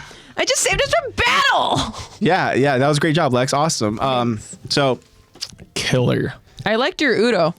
Thank you. You really made him sound like the nerd he is. You're really fucking nerdy. yeah, he definitely is. It's a historic feat for sure. So, But it's still a historic feat. Back in 785 when my father was in the Great Titan War. And then Sophia's just like, yeah, These she's fucking beat her losers. in a race. Yeah, she doesn't really show much expression or reaction or emotion. Yeah, I like voicing We're gonna her. see that. We're gonna see that too in the next clip. Going from Sophia to Gabi is like Imagine crazy. getting casted and they're just like, yeah, you're gonna play this girl named Sophia. You're like, oh, cool, Cool. Like name. in AttackOnTitan. How does she sound?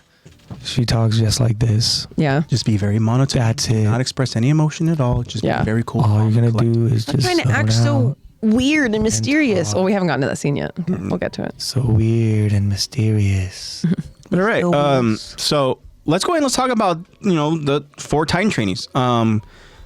So this is obviously kind of segued by the actual Titan warriors. Yeah. Noticing Looking that down at them. Falco himself has gone on to go ahead and beat Gabi probably for the first time, right? Mm-hmm. This is a moment where we see Falco actually Historic feat. showing proof that he means what he says, because we understand the interaction that he had very much early on, with Rhina, where Rhina is telling, essentially getting the message across to Falco that he has to go ahead and become the warrior if he cares so much for Gabi to save Gabi, right?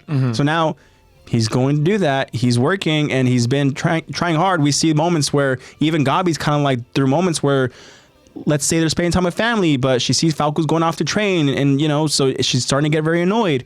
Well, we actually see the efforts paying off. at least in this moment, right?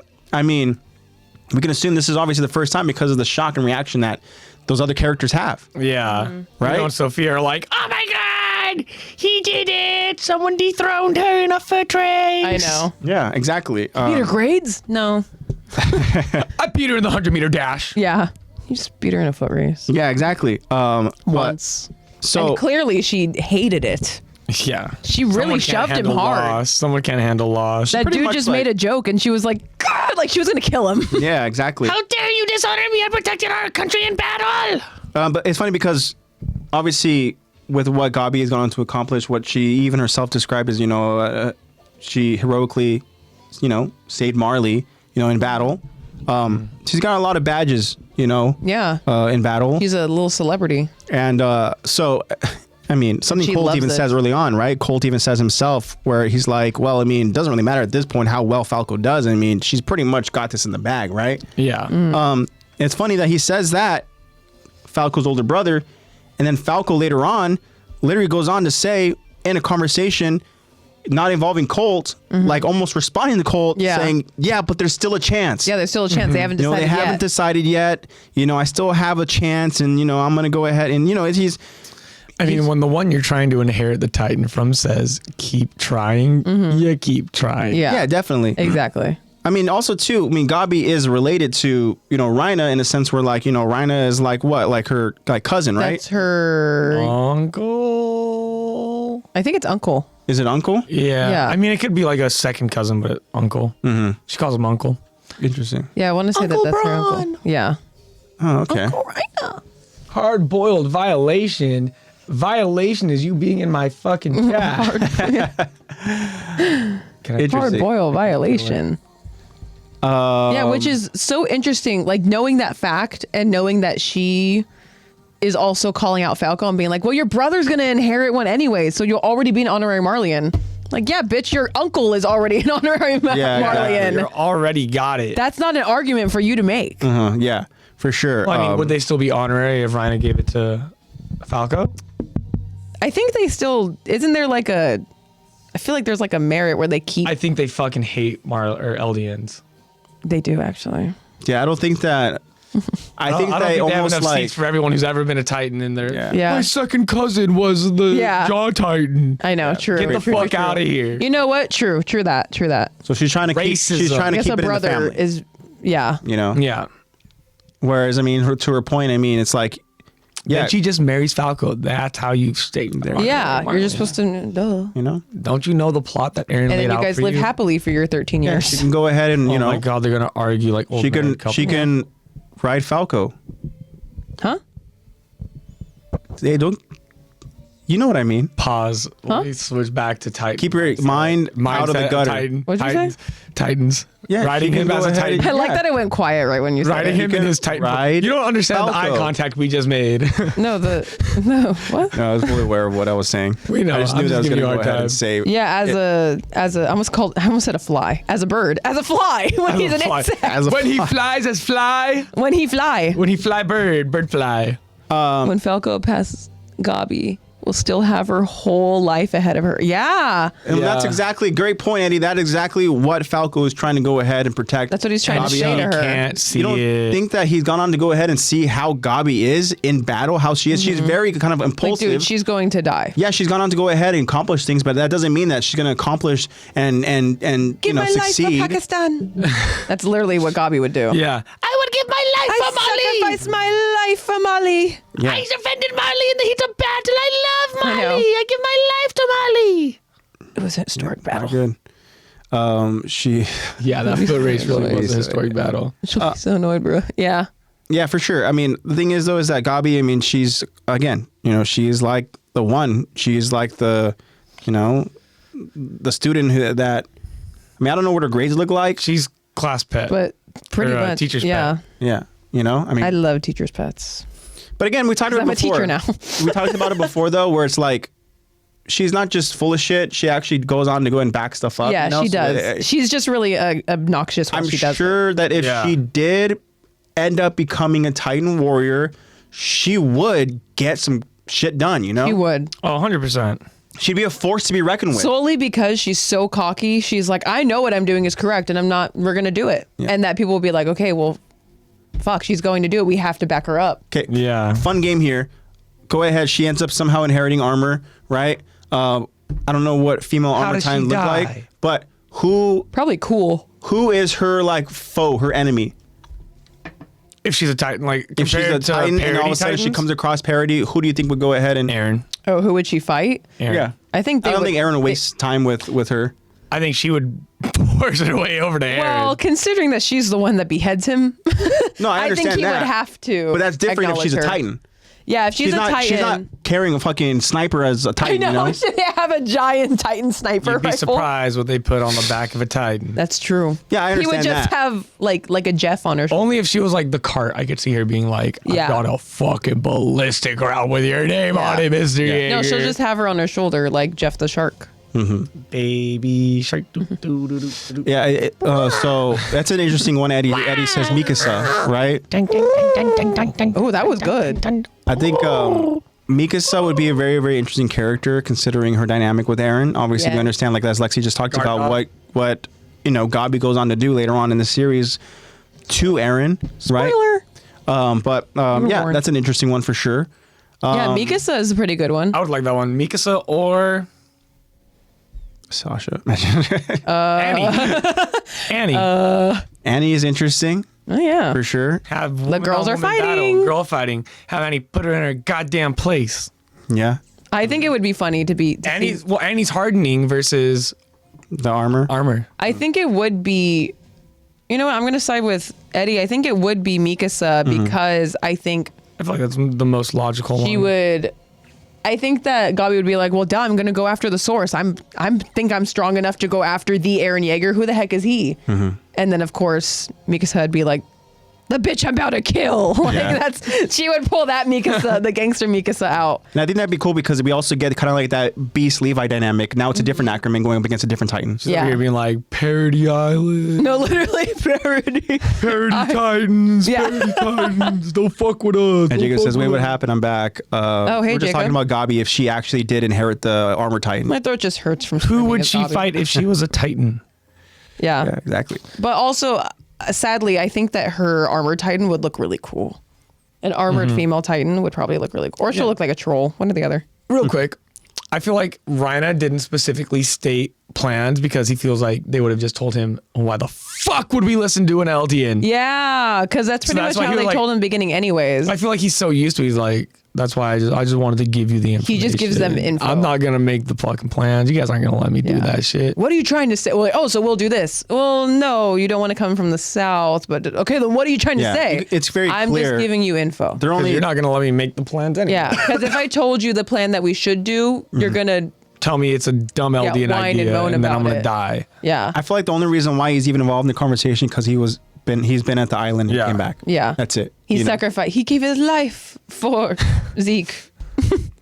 Well, I mean, they say he's what? He's Vice Chief Braun. Yeah. Yeah, You know? yeah, he's got a title, Oh. big boy. Yeah. It's no Commander Irwin. Yeah. Okay. Well, Oh, so you're into Irwin now? What happened to fix this? What's going on?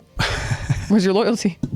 Sitting under a big, Is this character big lady development? Titan butt. That's where my loyalty's sitting under some lady Titan butt. You're getting real life. See, guys, this is why we share personal stuff with you. We're getting real life character development.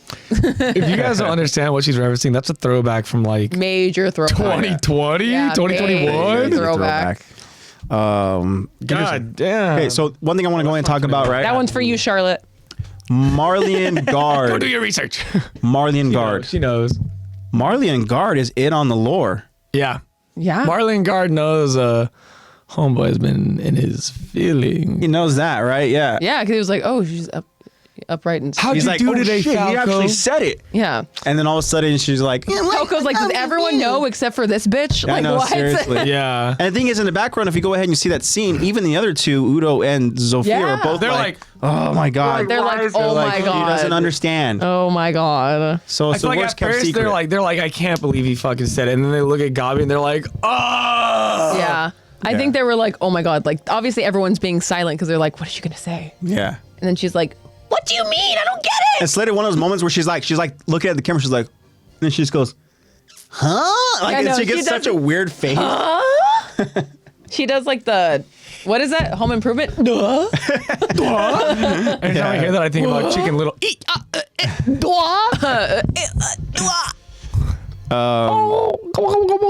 But yeah, so interesting here. Falco is also showing a little bit of character development as well. We see, like we talked about, he's actually improving as, a trainee, and you know what? Hey, kudos to Falco. Alrighty. I can't believe Falco just did it. He was like, you know what? Fuck, I'm just gonna say it. Bro's got some cojones. Well, you could tell he's got the point where he's kind of like at his breaking point and stuff. Yeah. He's probably told her like She's 5 yelling at me. fucking times now. I love you. I know. Literally, he's like, I'm just trying to save you. You know what? He probably has said it multiple times because only the Marley was like, oh dang, he said it. And meanwhile, Zofia and Udo are like, she gonna get it this time? They're like, how many times? She gonna get it this time? No. Okay. How many Doesn't get gobbies it. does it take to realize someone has feelings for you? I know. A lot. No, she's just pissed off because he beat her in a race and they're Yep. celebrating it. 'Cause I guess it is really a historical feat. My name is Udo. Udo. Not Udon, Udo. Man. Okay, so now we're gonna go ahead and continue on, and focus on this last part here. Here we go. Okay. We continue the episode as we are now in an outdoor market. A woman can be heard saying, Sorry, I was setting up my setup. "No worries."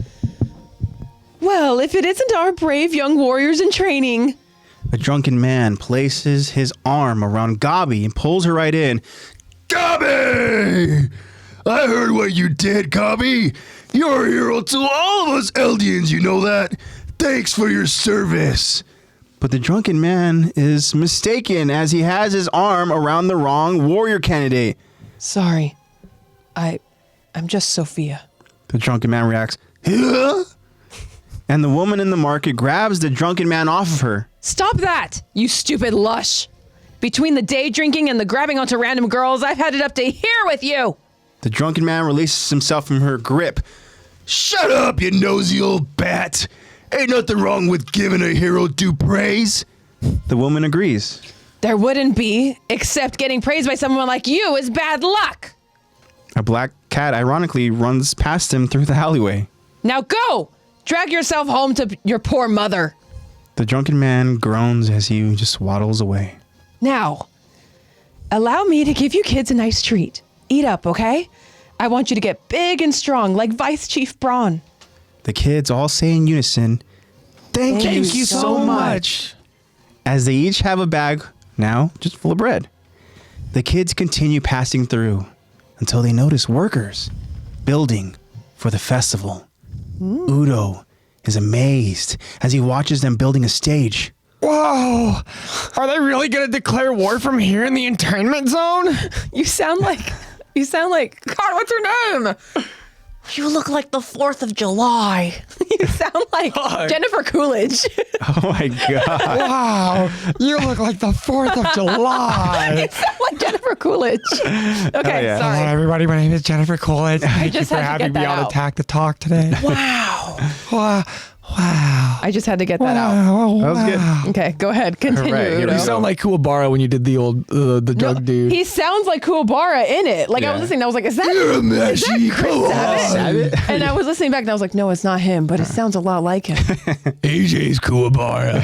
Yeah. Come here, Messi. Let's scrap real quick. I almost dropped it, but I caught Roll it. times. I don't know if y'all saw that. I I caught saw it. those Spider-Man hands. Character lady. development Those are some sick hands. from all the Marvel rivals. You did so good too, bro. I know. Alrighty, Zofia, you ready? Shit. Yes. Okay, Zofia responds as she too watches the workers. Looks like they're building a stage. We get a panned out shot of the stage and the many rows of seats in front and the bleacher seats to the sides. Gabi joins the conversation as she talks with her mouth full of bread. They say leaders are going to come from all over the world. And by the time this festival is over, they're all going to be on our side.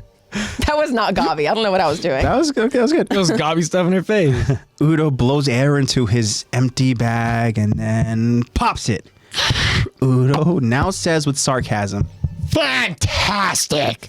Sounds like all of Marley's problems are about to be Sounds like all of Marley's problems are about to magically disappear. You're turning into Zoidberg. Try, you're malnourished. Gabi catches the sarcasm and becomes annoyed. You really don't think it'll work? Udo reverses the question to Gabi. Do you really think it will? Okay. We've been at war for too many years with these countries. They want Marley to fall. We aren't treated well here. But compared to the hatred that Eldians face abroad, we're actually lucky. My family came from a foreign internment zone. It was awful. Gabi rebuttals with, Well, that's all the more reason we have to do something. They chose to meet at the internment zone. Maybe they want to help people understand us. This is our chance to show the world that we aren't devils. Udo questions. Okay, but how? Gabi grabs Udo's face and forces him to. Smile! I know how badly you want to be right, but right now you can't be. Help prove yourself wrong or we're all screwed. Gabi looks at Zofia. You shape up too. Stop pretending to be a weirdo, Zofia. Zofia politely responds. This is just who I am. Udo struggles to speak because of Gabi grabbing his face, but he says, Fine, so what are you gonna fix? Gabi lets go of Udo's face and then says with tremendous confidence and grace, There's nothing for me to fix. I'm perfect. I'm as sharp as a needle and as cute as a button. And when I captivate all the VIPs, my spot's gonna be that much more secure. Udo tries massaging his face, and Zofia says under her breath, Are you sure you're not a devil? and now Gabi tries to make another very important point across as she has both Udo and Zofia in a chokehold. And if you two ever cheer for Falco over me again, I will make you cry. Udo, struggling to breathe, responds to Zofia's remark. Oh, she's definitely a devil. Gabi stops to notice something. It's Commander Magath. We notice Commander Magath and Mr. Willie Tiber exchanging some coy business by the stage. To be continued. That was my Willie Tiber. Yeah. Awesome, Willie's awesome, posted up. awesome. This one? Yeah, that's the one. Beautiful. You want to go ahead and hit that applause for us, Lex? Awesome. And thank you guys, whoever's sticking around with us. We appreciate it. We were having a lot of fun Jacob this says, episode. Zofia is cringe. I like Zofia. Interesting. I think Udo's cringe. She's kind of like a robot. Gabi's cringe. Yeah, Gabi's cringe. Sophia's like she's pretty much just a Sophia's robot. like the neutral.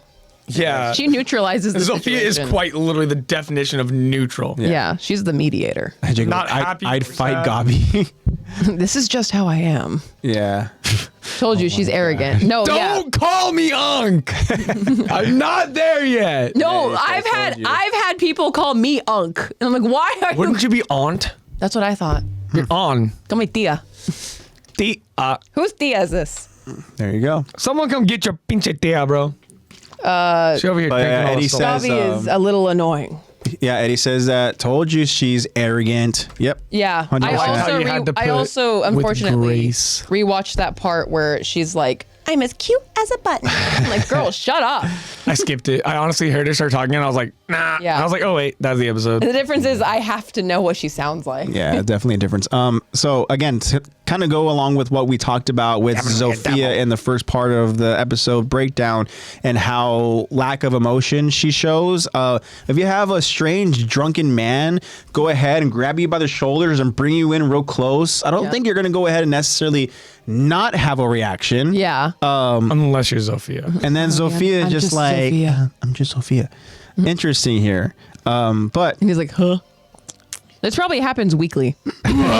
That's probably why she's like, all right. he's just same the town thing. drunk, you know. That's why the So- lady's like, get out of here. Well, also to that point though, the woman does say, right, that between the day drinking and the grabbing onto random girls, I've had it with you. So this is clearly not the first Yeah. time this guy's Yeah. gone to get Clearly drunk not and the grabbed first time. women. Go back home to mommy. Yeah. And when I mean Please. girls, I hope she means women, Gets your phone. you know. But with that being said, drunken man out of the picture, I'm sure he dies. But interesting here. You've been blessed. I don't know what's happening. He just gave me a virus. Oh no, it's a Bible verse. I was like, he gave me a virus. Hence that you've been blessed. Work. Okay, that's what my outro will be. I'll read it out. So they're over at this outdoor market today either. right? Over at this outdoor market. And what's interesting here is that they are these warriors, these children, they're received with sort of like praise. Yeah, At least they are between little celebrities. the town citizens. And again, these citizens here, I'm guessing, are also Eldians, right? Just trying to make a living over in the marketplace. Yeah. Yeah, I think so. I couldn't. I mean, I'm assuming that's why that drunken man was like, "You're doing so good for us." True. Yeah. That's Being right. drunk. I think if he was drunk and a Marley. Oh, actually, he does say, he confirms. Yeah, he says that you're a hero to all of us Eldians. Yeah, so they're Eldians. Yeah, they're Eldians and stuff. Because I couldn't remember. I was trying to remember in my mind, through kind of visualizing the scene. Did they have on the armband? Yeah. Oh, yeah, they did. Yeah, they did. So yeah, definitely Eldian. Their apron. So it's nice to go ahead and see that these children are training, but they're also received as these heroes and stuff, and again, it goes to show kind of like the unfortunately the brainwashing that goes along with what these Titans are being told to do and how they're being perceived to the citizens and whatnot and stuff, not necessarily knowing what happens outside of their regions and stuff or whatever. Yeah. And they're still in on the stuff. yeah, and I think that if they saw how Eldians are being used and weaponized, Yeah. I don't think they're gonna go ahead and be like, oh shit, okay, but it's kind of like seeing like a really famed athlete or something, and you're like, dude, we have the same last name or something. It's like, dude, we're also Mexican. We're basically Cool. cousins. Like, you're doing so good for us Mexicans, and it's like, dude, if you saw what they put us through. Canelo with boxing. Yeah, if you saw what they put us through. I also think it's kind of funny that the getting praise from a drunkard like man like that is bad luck. That's like, I think really only a thing in Japan. Yeah. Which is funny that they were like, yeah, I don't care that it's, I'm sure that when they're making creating the show, they aren't thinking, okay, what are the Other stereotypes for other cultures that we may be drawing inspiration from for Eldians. They're just like, I don't care. Japanese people are going to be watching this, so we're going to make it Japanese stereotypes. Yeah. Or Japanese superstitions. Uh-huh. I mean, which I guess is more like they would. The audience gets it more. Yeah. I mean, I guess it's small, but it's not as immersive. It's small term thinking in terms of what you want your audience to be. Yeah. And that may have, honestly, that could have been just added in post too, like an anime only edition too. Because there's a lot of those. It might not even be a line from the. Yeah, it might not even be a manga line.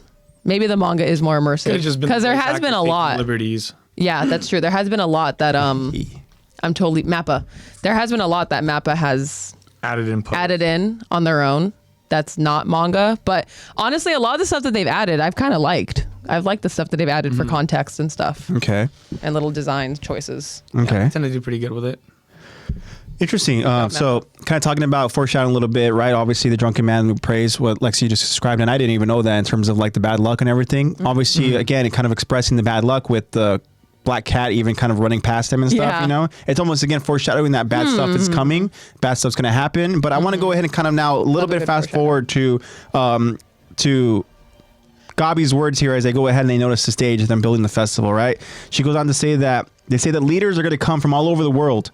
Oh, yeah, they are. And then so she says that by the time the festival is over, they're all going to be on our side. Well, they'll be on your side of the island. So what's interesting here is that when I'm watching this and I'm like thinking to myself as as I make preparations to, talk about, the stuff in the podcast here, it's interesting that they're talking about the leaders that are going to go ahead and show up, right? Now, the leaders that are showing up, I don't know when the last time they had any kind of festival, any kind of meeting and stuff, but this seems like the perfect time to go ahead and strike if you have a bunch of leaders all together, all at once, if anybody were to go ahead and strike, right? But there's one specific leader that I was thinking about that's obviously already there, and that would be Mr. Eren Yeager himself, right? At this point, I do consider him a leader because he is now out doing certain things that is building this kind of like following where I'm guessing the Jaegerists didn't become a thing just right away. I'm guessing the Jaegerists are probably already a thing. Yeah. Right, at this point. Yeah. Right? So this is a leader that's going to be arriving at this festival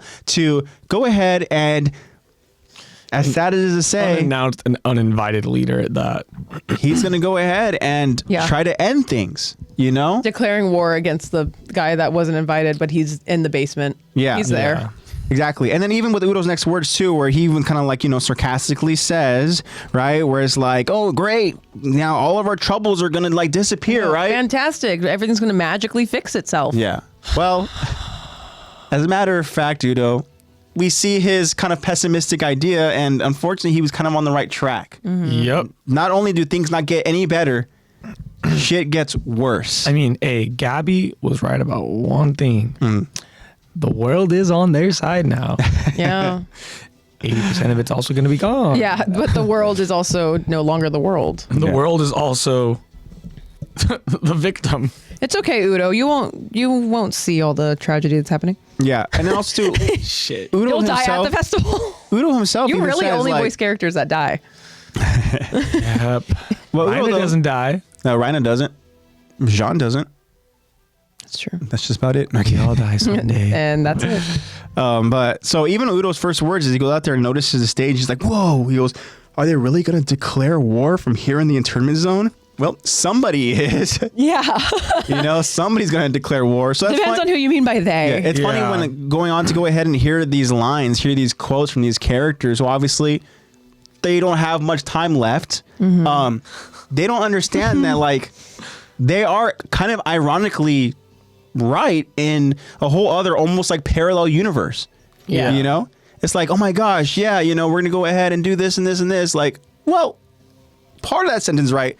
You guys aren't going to, but yes, that is going to in fact happen at the festival. Yeah. Someone's going to declare war. You're not going to be the one declaring it. Yeah. You're going to Yeah. be the one responding. And there is to going it. to be some kind of resolution from it, not as quickly, but there's going to be something coming out of it after Yeah. that declaration of There's war. gonna be a lot of blood. Maybe not in your benefit, and you may not see it happen, unfold, but You won't be around. Don't worry about it. And all then right, also- just continue to smile and stop acting weird. Or Yeah, whatever listen to Gabi. says. Exactly. Listen to Gabi. But Gabi doesn't have a single thing to change because she's cute as a button, sharp as a needle.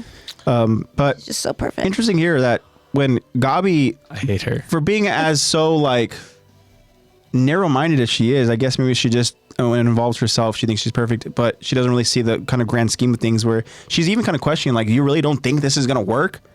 And then like Udo's Yeah, like, which is weird because normally she's a big picture thinker. yeah. Yeah. And so here, like, Udo's even like, Tunnel visioning. She thinks Only when she's it comes the to battle. shit. Yeah. I was going to say, that's what I was thinking. She only has battle IQ. Yeah. Like, book smarts, battle IQ. yeah. Well, Street smarts. Gone. Udo has a great point here, Awareness, though. gone. He even says, like, look, do you really Flirting? think it's gonna work? He goes, like, we've been at war with just too many of these countries.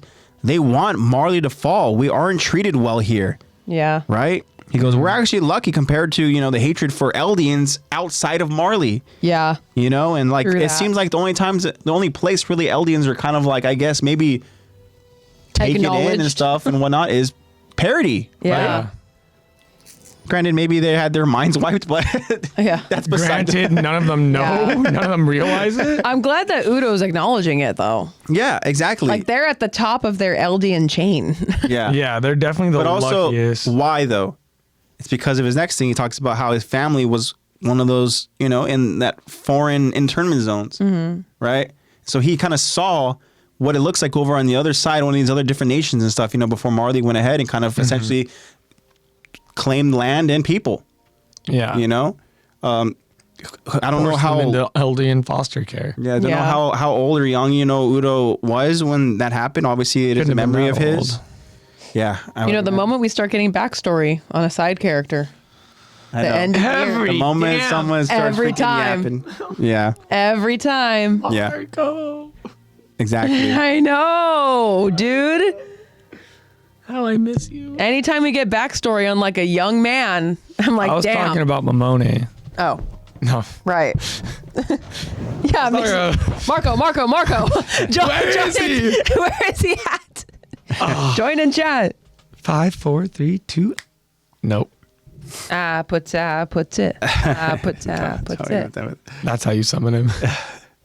But It actually is kind of funny that you go out there and you mentioned about like Udo becoming more of a focus here and understanding that it's like, I don't know. I feel like just my headcanon, I just came up with this.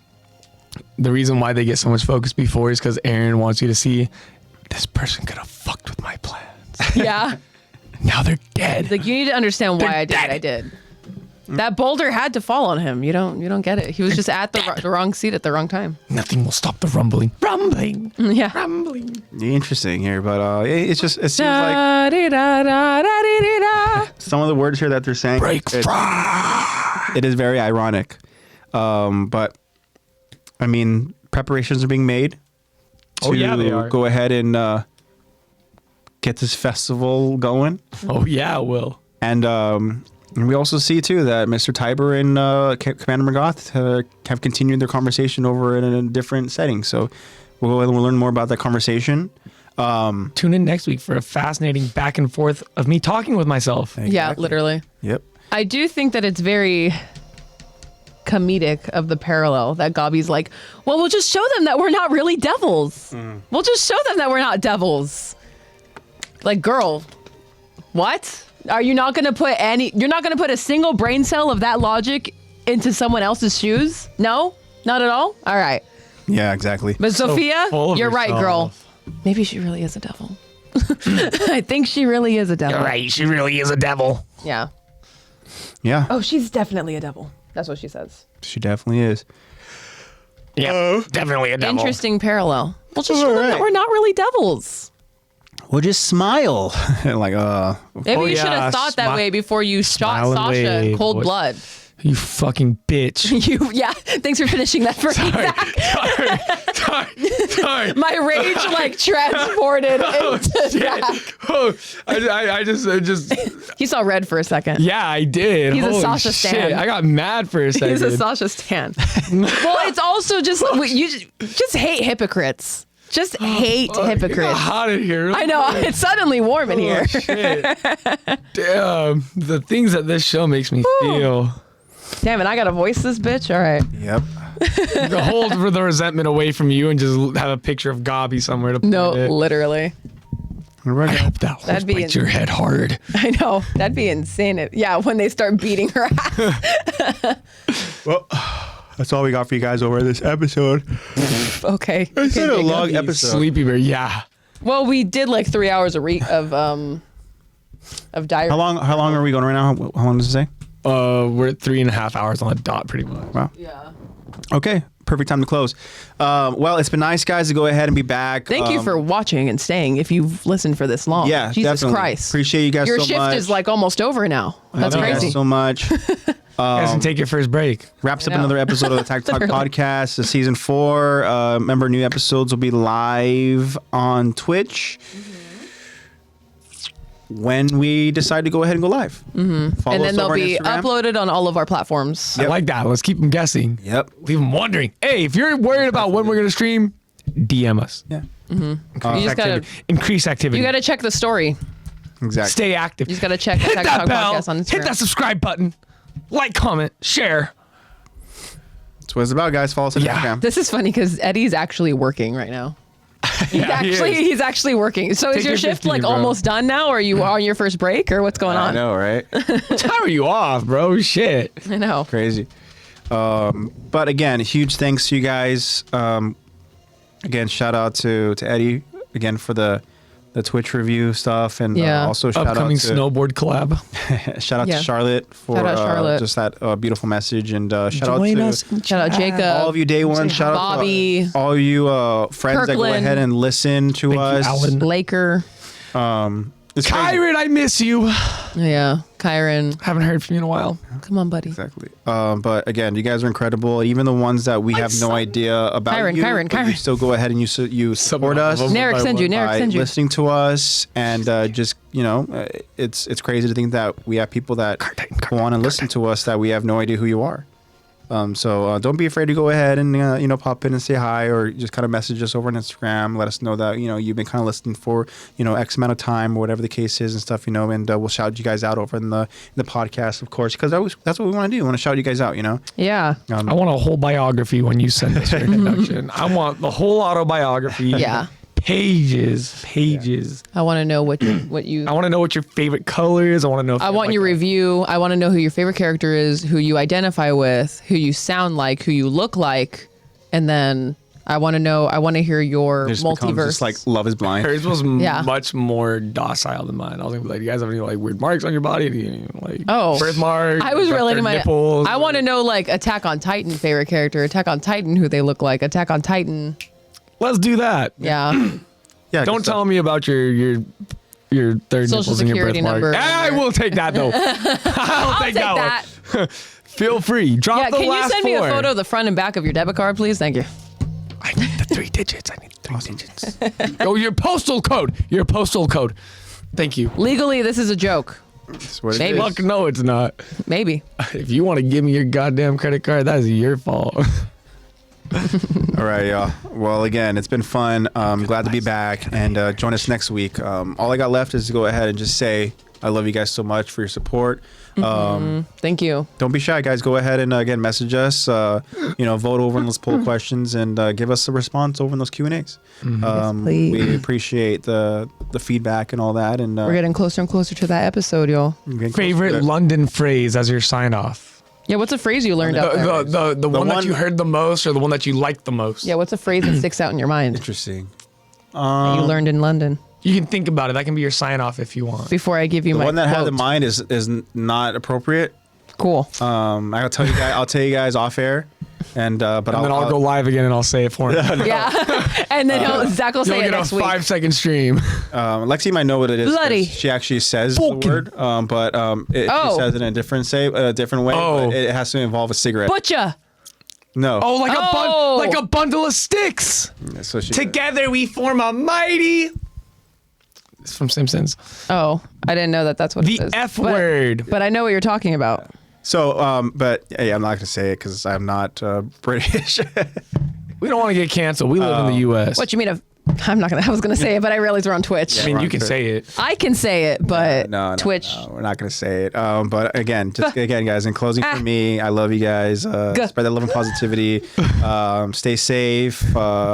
Praying for health and for a good year for us, for all of us. Said it phonetically. Yeah, Colonel all I got McGoth for you with an guys. F. Love, hate. Love you guys. AG signing out. Bye-bye. See you guys next week. I'll let you guys go and say your goodbyes. After I just said that slur, I want to give you guys a Bible verse.